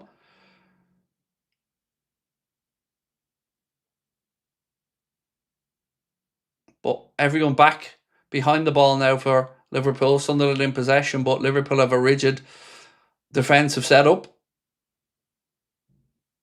Sunderland trying to probe and find a bit of space. Ekitike moves up front to start the press. Sunderland carry the ball through the middle. Now work it out right side. Come on, boys.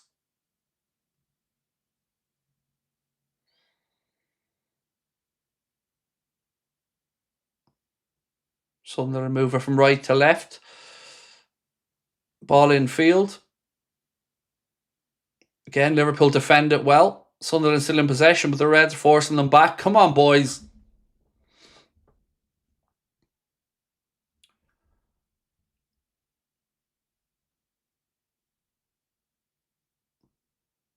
Sunderland in possession. Oh, that's a good ball through. Brobry slips. He's forced wide by Virgil.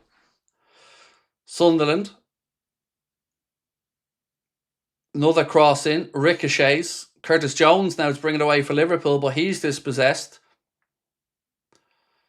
Oh, come on, boys. It just feels we're dropping deeper and deeper, and Sunderland are just committing more and more bodies forward. Hopefully we can pinch the second.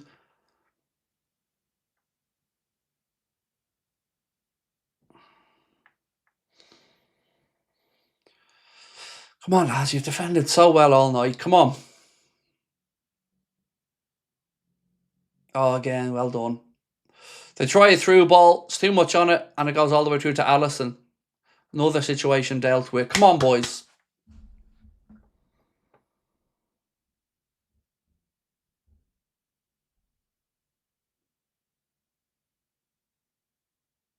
We've dealt with everything. They've thrown at us so far tonight defensively.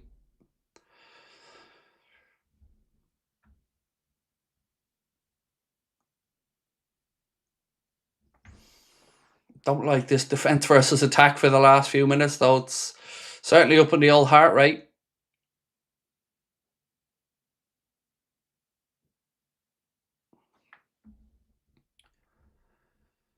Does Slot keep his job if he wins FA Cup? For me, no. But again, that's just my opinion. There isn't anything other than him winning a Champions League that would justify keeping him for me, because the style is shite. But don't get me wrong, today I'm so far a happy camper. You know, it doesn't have to be pretty all the time. It's about getting results when you need to, and we need a result tonight. Cross in, Allison comes and claims it. Well done. You know, we said before the game we need to make sure we leave with 3 points to capitalise on Chelsea and United dropping some. And with 4 minutes plus stoppage time to go, we're doing that job.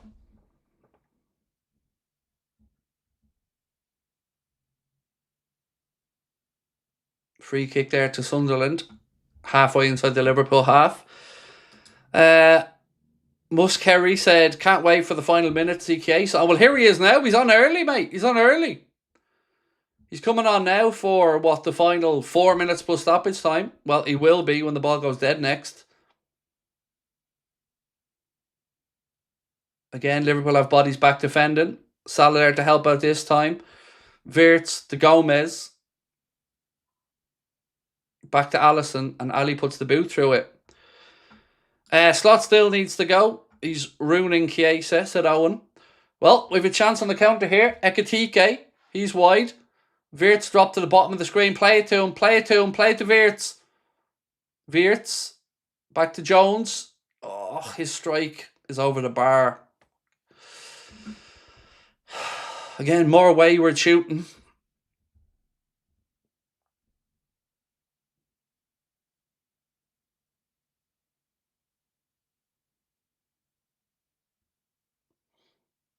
It's Ekitike coming off to be replaced by Chiesa. Hold on, Hugo. Hold on, Hugo. So it's Federico Chiesa on for Hugo Ekitike for the last 3 minutes plus what will be a good chunk of stoppage time.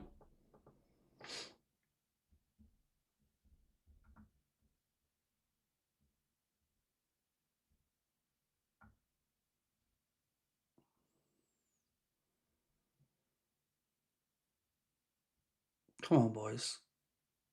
Right, Sunderland go short with their own goal kick to the keeper, who eventually just launches it long anyway. Virgil wins that header. Ball breaks to Gravenberts. Gravenberts to Salah.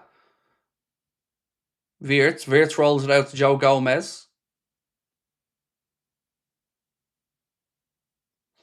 To McAllister. Jones. Robertson. Out to Chiesa. He cuts inside. Then goes back to Jones. Jones to Robbo. McAllister. Liverpool happy to just keep the ball here, move it around for a minute. Nothing wrong with it. We're ahead. Make the ball do the work. And we win a throw-in on the far side. Good. It's all eating into the clock.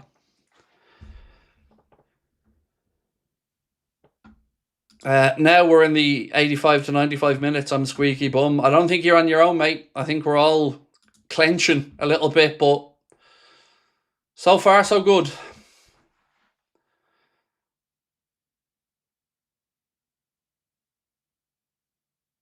Again, back with the Sunderland keeper. This is the half of the pitch we want the ball to be in.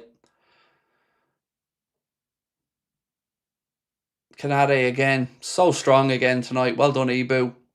Maka. The Jones. Gomez. Joe, back into position, please, bro. Back into position. Sunderland move the ball into the right channel. Good tracking back from Fede. Well done, fella. Wirtz. McAllister. Jones. Maka. Come on, boys. About to find out quite how long this stoppage time is going to be, and I would imagine it'll be a fair chunk. Maka turns the ball over now. Sunderland have it. Liverpool getting bodies back. And we will see 7 minutes. 7 minutes of stoppage time. It's less than I expected, to be honest. 7 minutes of stoppage time added on. 7 minutes away from a very, very good 3 points. Cross in deep from Sunderland. Gomez very calmly heads it back. Well done, Joe. To Allison. Well done.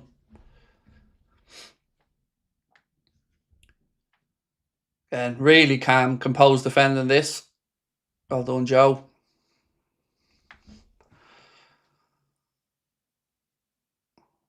Ballard. He goes back to his keeper. Come on, boys. Nearly there. Come on.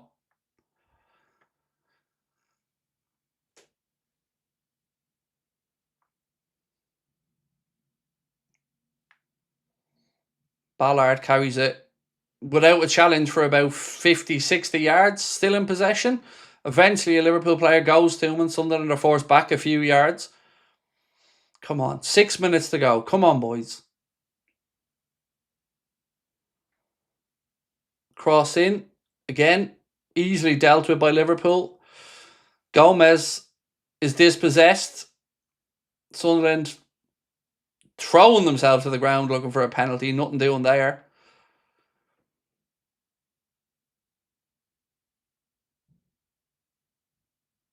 I mean, goes past Salah and then McAllister comes in. He runs straight into McAllister and then goes down holding his face. Sunderland about to make another change here.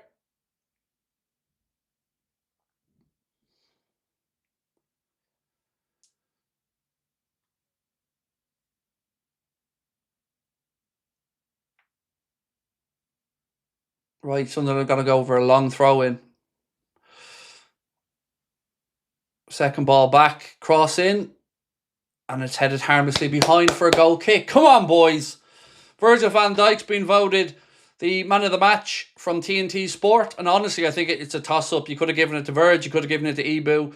Probably go down on the side of Ibu, myself, if I'm being honest, if I was to pick one of the two, but both worthy contenders. Don't forget, you'll have a chance to vote for your Anfield Agenda man of the match in our match reaction coming up straight after the game. Come on, boys. Worked so hard for this result. See it out. Come on.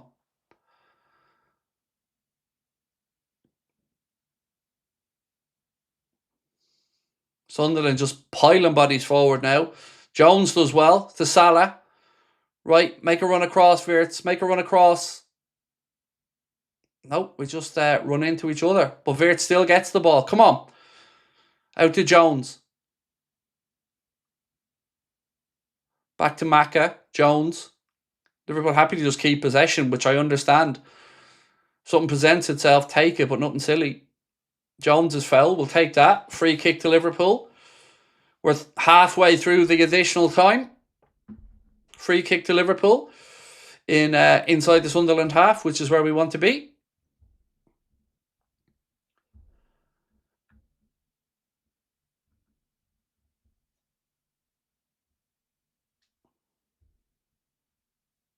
The Reds go short with the free kick. It's with Joe Gomez now. He goes across to Virgil. Back to Alisson. That's it, boys. Just not silly. See it through. Ali goes long. Looking for Salah. Salah's done well. Salah. Oh! We got a corner out of it, though. Turns inwardly. Comes off Geertruida. And ricochets. Keeper scrambling. But thankfully goes for a Liverpool corner, which again will eat into the clock. Well done, Salah. Good battling.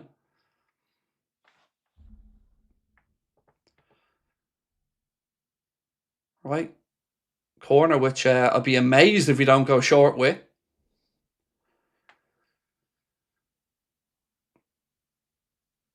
Which we do, of course. Jones. Wirtz. Gomez. Robertson. Virgil. He pings one out left side looking for Chiesa, but Sunderland player gets there first. Liverpool have a back door Andy Robertson. To Fede. Fede out there on his own. Eventually he's dispossessed. Ballard. Geertruida. Sunderland playing a dangerous game here on the edge of their old penalty area, but they just about got away with it.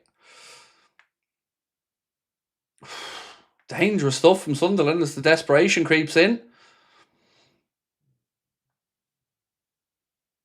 Well done. What a challenge, Maka. Yes, son. Get in. What a challenge. No chance of a counter there. Well done, Alexis McAllister. Come on, boys.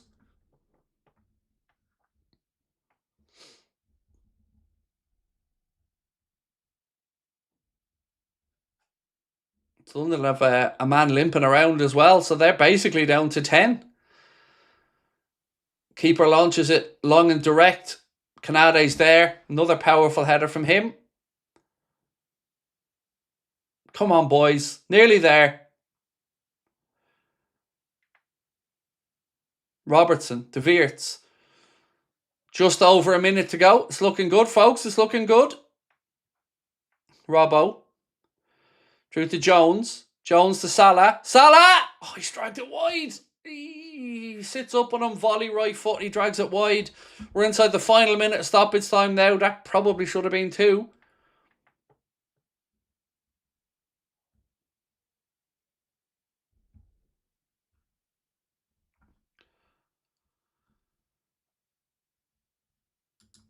Free kick, yet another scream. Oh, wait. Right, 30 seconds. Sunderland free kick, deep inside their own half. Defend this, and that should be that. Come on, boys. Come on.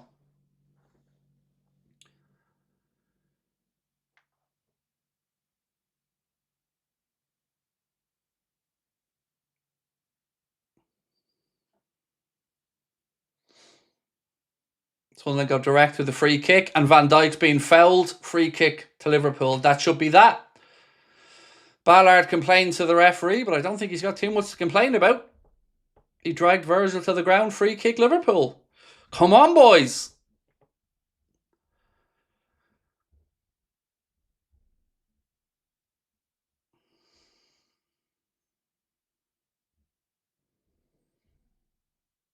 That is that. It's all over. The Reds leave the stadium alight with the 3 points. The finish of Sunderland 0, Liverpool 1. A result that, well, we needed and we've gotten. Well done to the boys. Capitalised on Chelsea and United dropping points. Now the race for those Champions League places really is on. Massive, massive shout out to that Liverpool defence tonight. Canade, Van Dijk, Endo, Robertson, Gomez when he came on, all of them to a man, absolutely faultless. Really, really good defensive display. We'll take that. Look, it doesn't have to be pretty. It doesn't have to be ideal. It's about getting a result when you need it. And tonight in those conditions, I'm very happy with that. And I'm sure you guys will take it as well. There we go. Finally, we see out a game, keep the clean sheet, grab ourselves a goal. First team to go up there and beat Sunderland. We'll take it. We'll take it. Now build on it, boys. Lads celebrating with each other as they rightly deserve to. Absolutely colossal defensive performance, though, from Virgil and Ibu. Both of them. As were the fullbacks as well, but special mention for the two centre-backs. They were absolutely top-notch tonight. Ladies and gents, we will be back for a match reaction in 60 seconds' time. Don't be going anywhere. You'll get a chance to vote for your Anfield Agenda Man of the Match. Will you agree with TNT Sport and go for Mr. Virgil van Dijk, or will you swap it up and go for somebody different? Ian said, lucky result. Had Sunderland been better, braver, it would have worked. Look, we're all entitled to a view, Eno. You're entitled to yours. I'm a happy man. I wanted Liverpool to get the result tonight to capitalise on the slip-up from United and Chelsea, and we've done it. We've kept a clean sheet. We've got the odd goal. It doesn't have to be pretty all the time, but it was effective and we got the result. So we'll see it in 60 seconds' time for the Anfield Agenda match reaction. Thank you so much to our friends at the Collector's Corner, but we'll see you for a celebration.